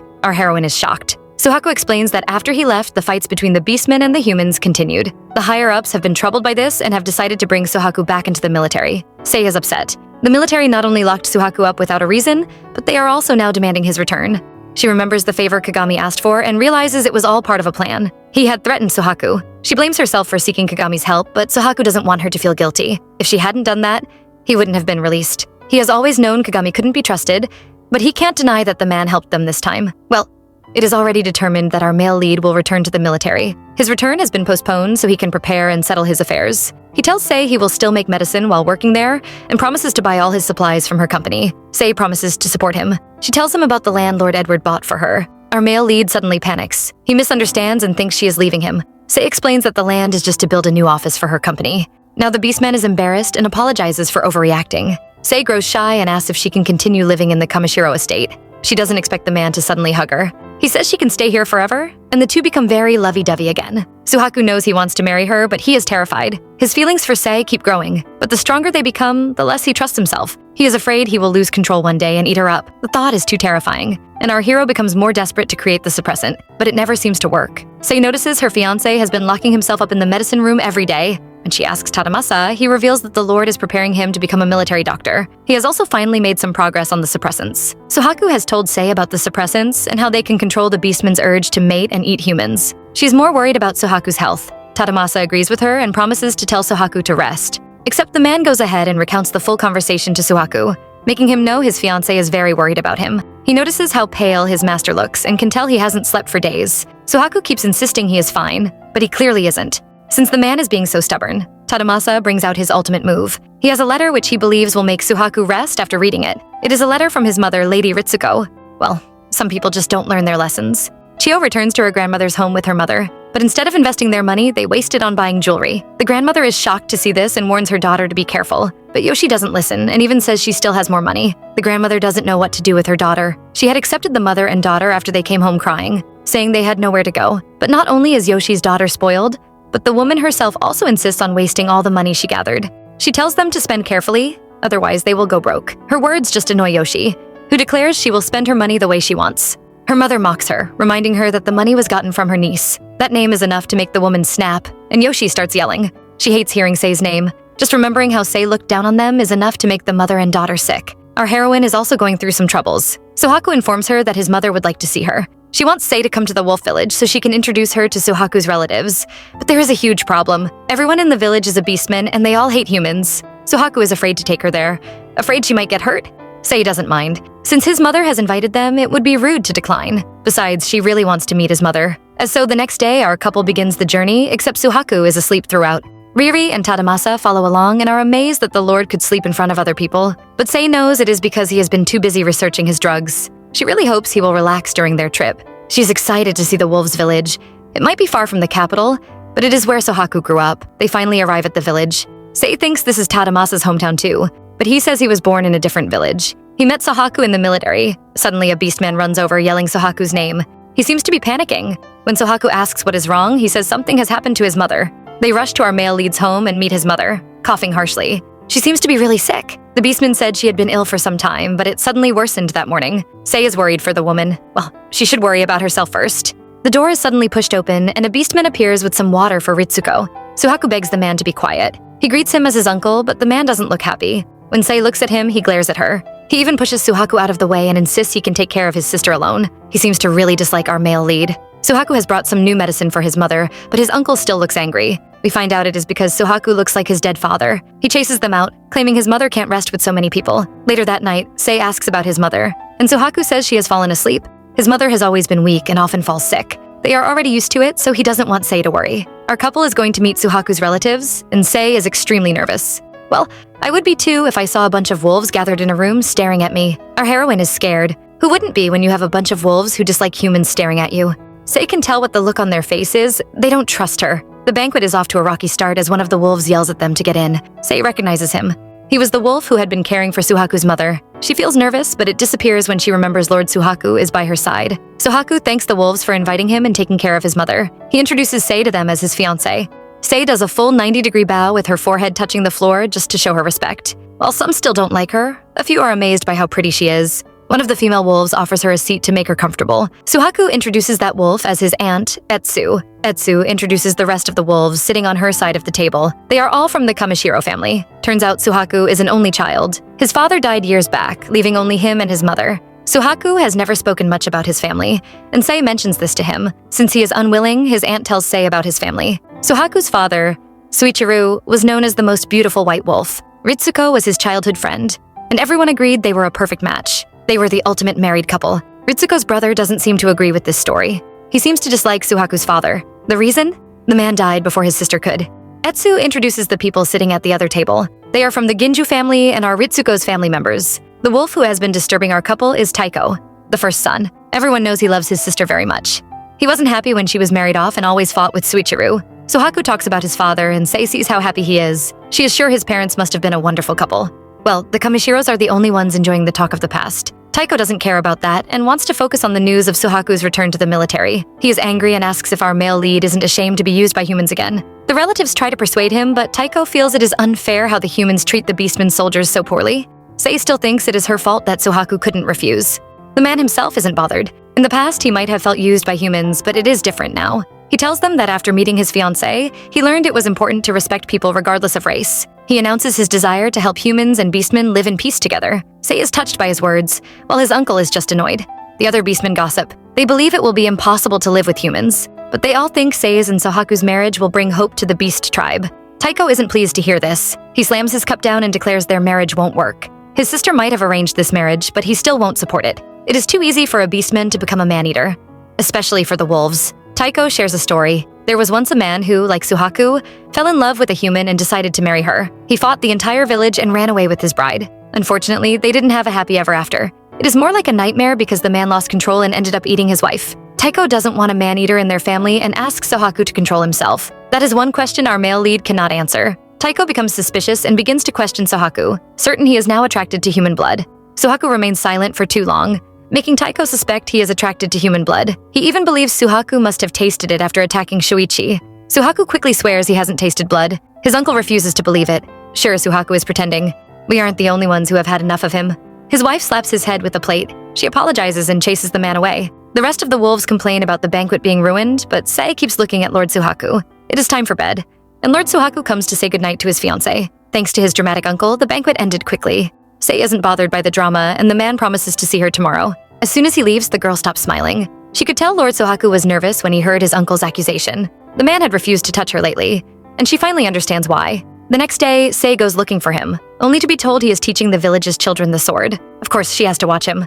She arrives and immediately sees Suhaku fighting. He looks very charming. Judging by the group of ladies blushing and cheering him on, we can tell he is very popular. Our heroine is also charmed by him. Lord Tadamasa praises his master and reveals Suhaku has been trained in martial arts as a soldier. Sei is surprised because Suhaku is a military doctor. Tadamasa tells her beastmen are always sent to the front of the battles. Suhaku might be a doctor, but he is still a beastman and was trained to fight. The children complain about how strong Suhaku is, and he gives them some advice. Sei is happily watching her man when someone suddenly calls her. It is one of Suhaku's many admirers, and she challenges Sei, demanding to know if she is truly Lord Suhaku's fiancée. Back in the capital, Chio is having fun. She has just bought another batch of luxury clothes and overpaid the store. She thinks beautiful things suit her, and she's happy she still has plenty of money left. She is so blessed. Well, she wouldn't be any longer. She overhears some people on the street talking about some recent attacks by man-eaters. After hearing that beastmen visit the area, she decides to run home, but she is panicking too much and somehow gets lost. She suddenly hears some beastmen talking. Except these aren't normal beastmen, but man-eaters. They are even sharing human blood. Chio is terrified and decides to run away quickly. However, she is too late. The beastmen already notice her smell and find her hiding place. Now, what will happen to Chio next? Comment Suaku for the next part. Until next time, ciao!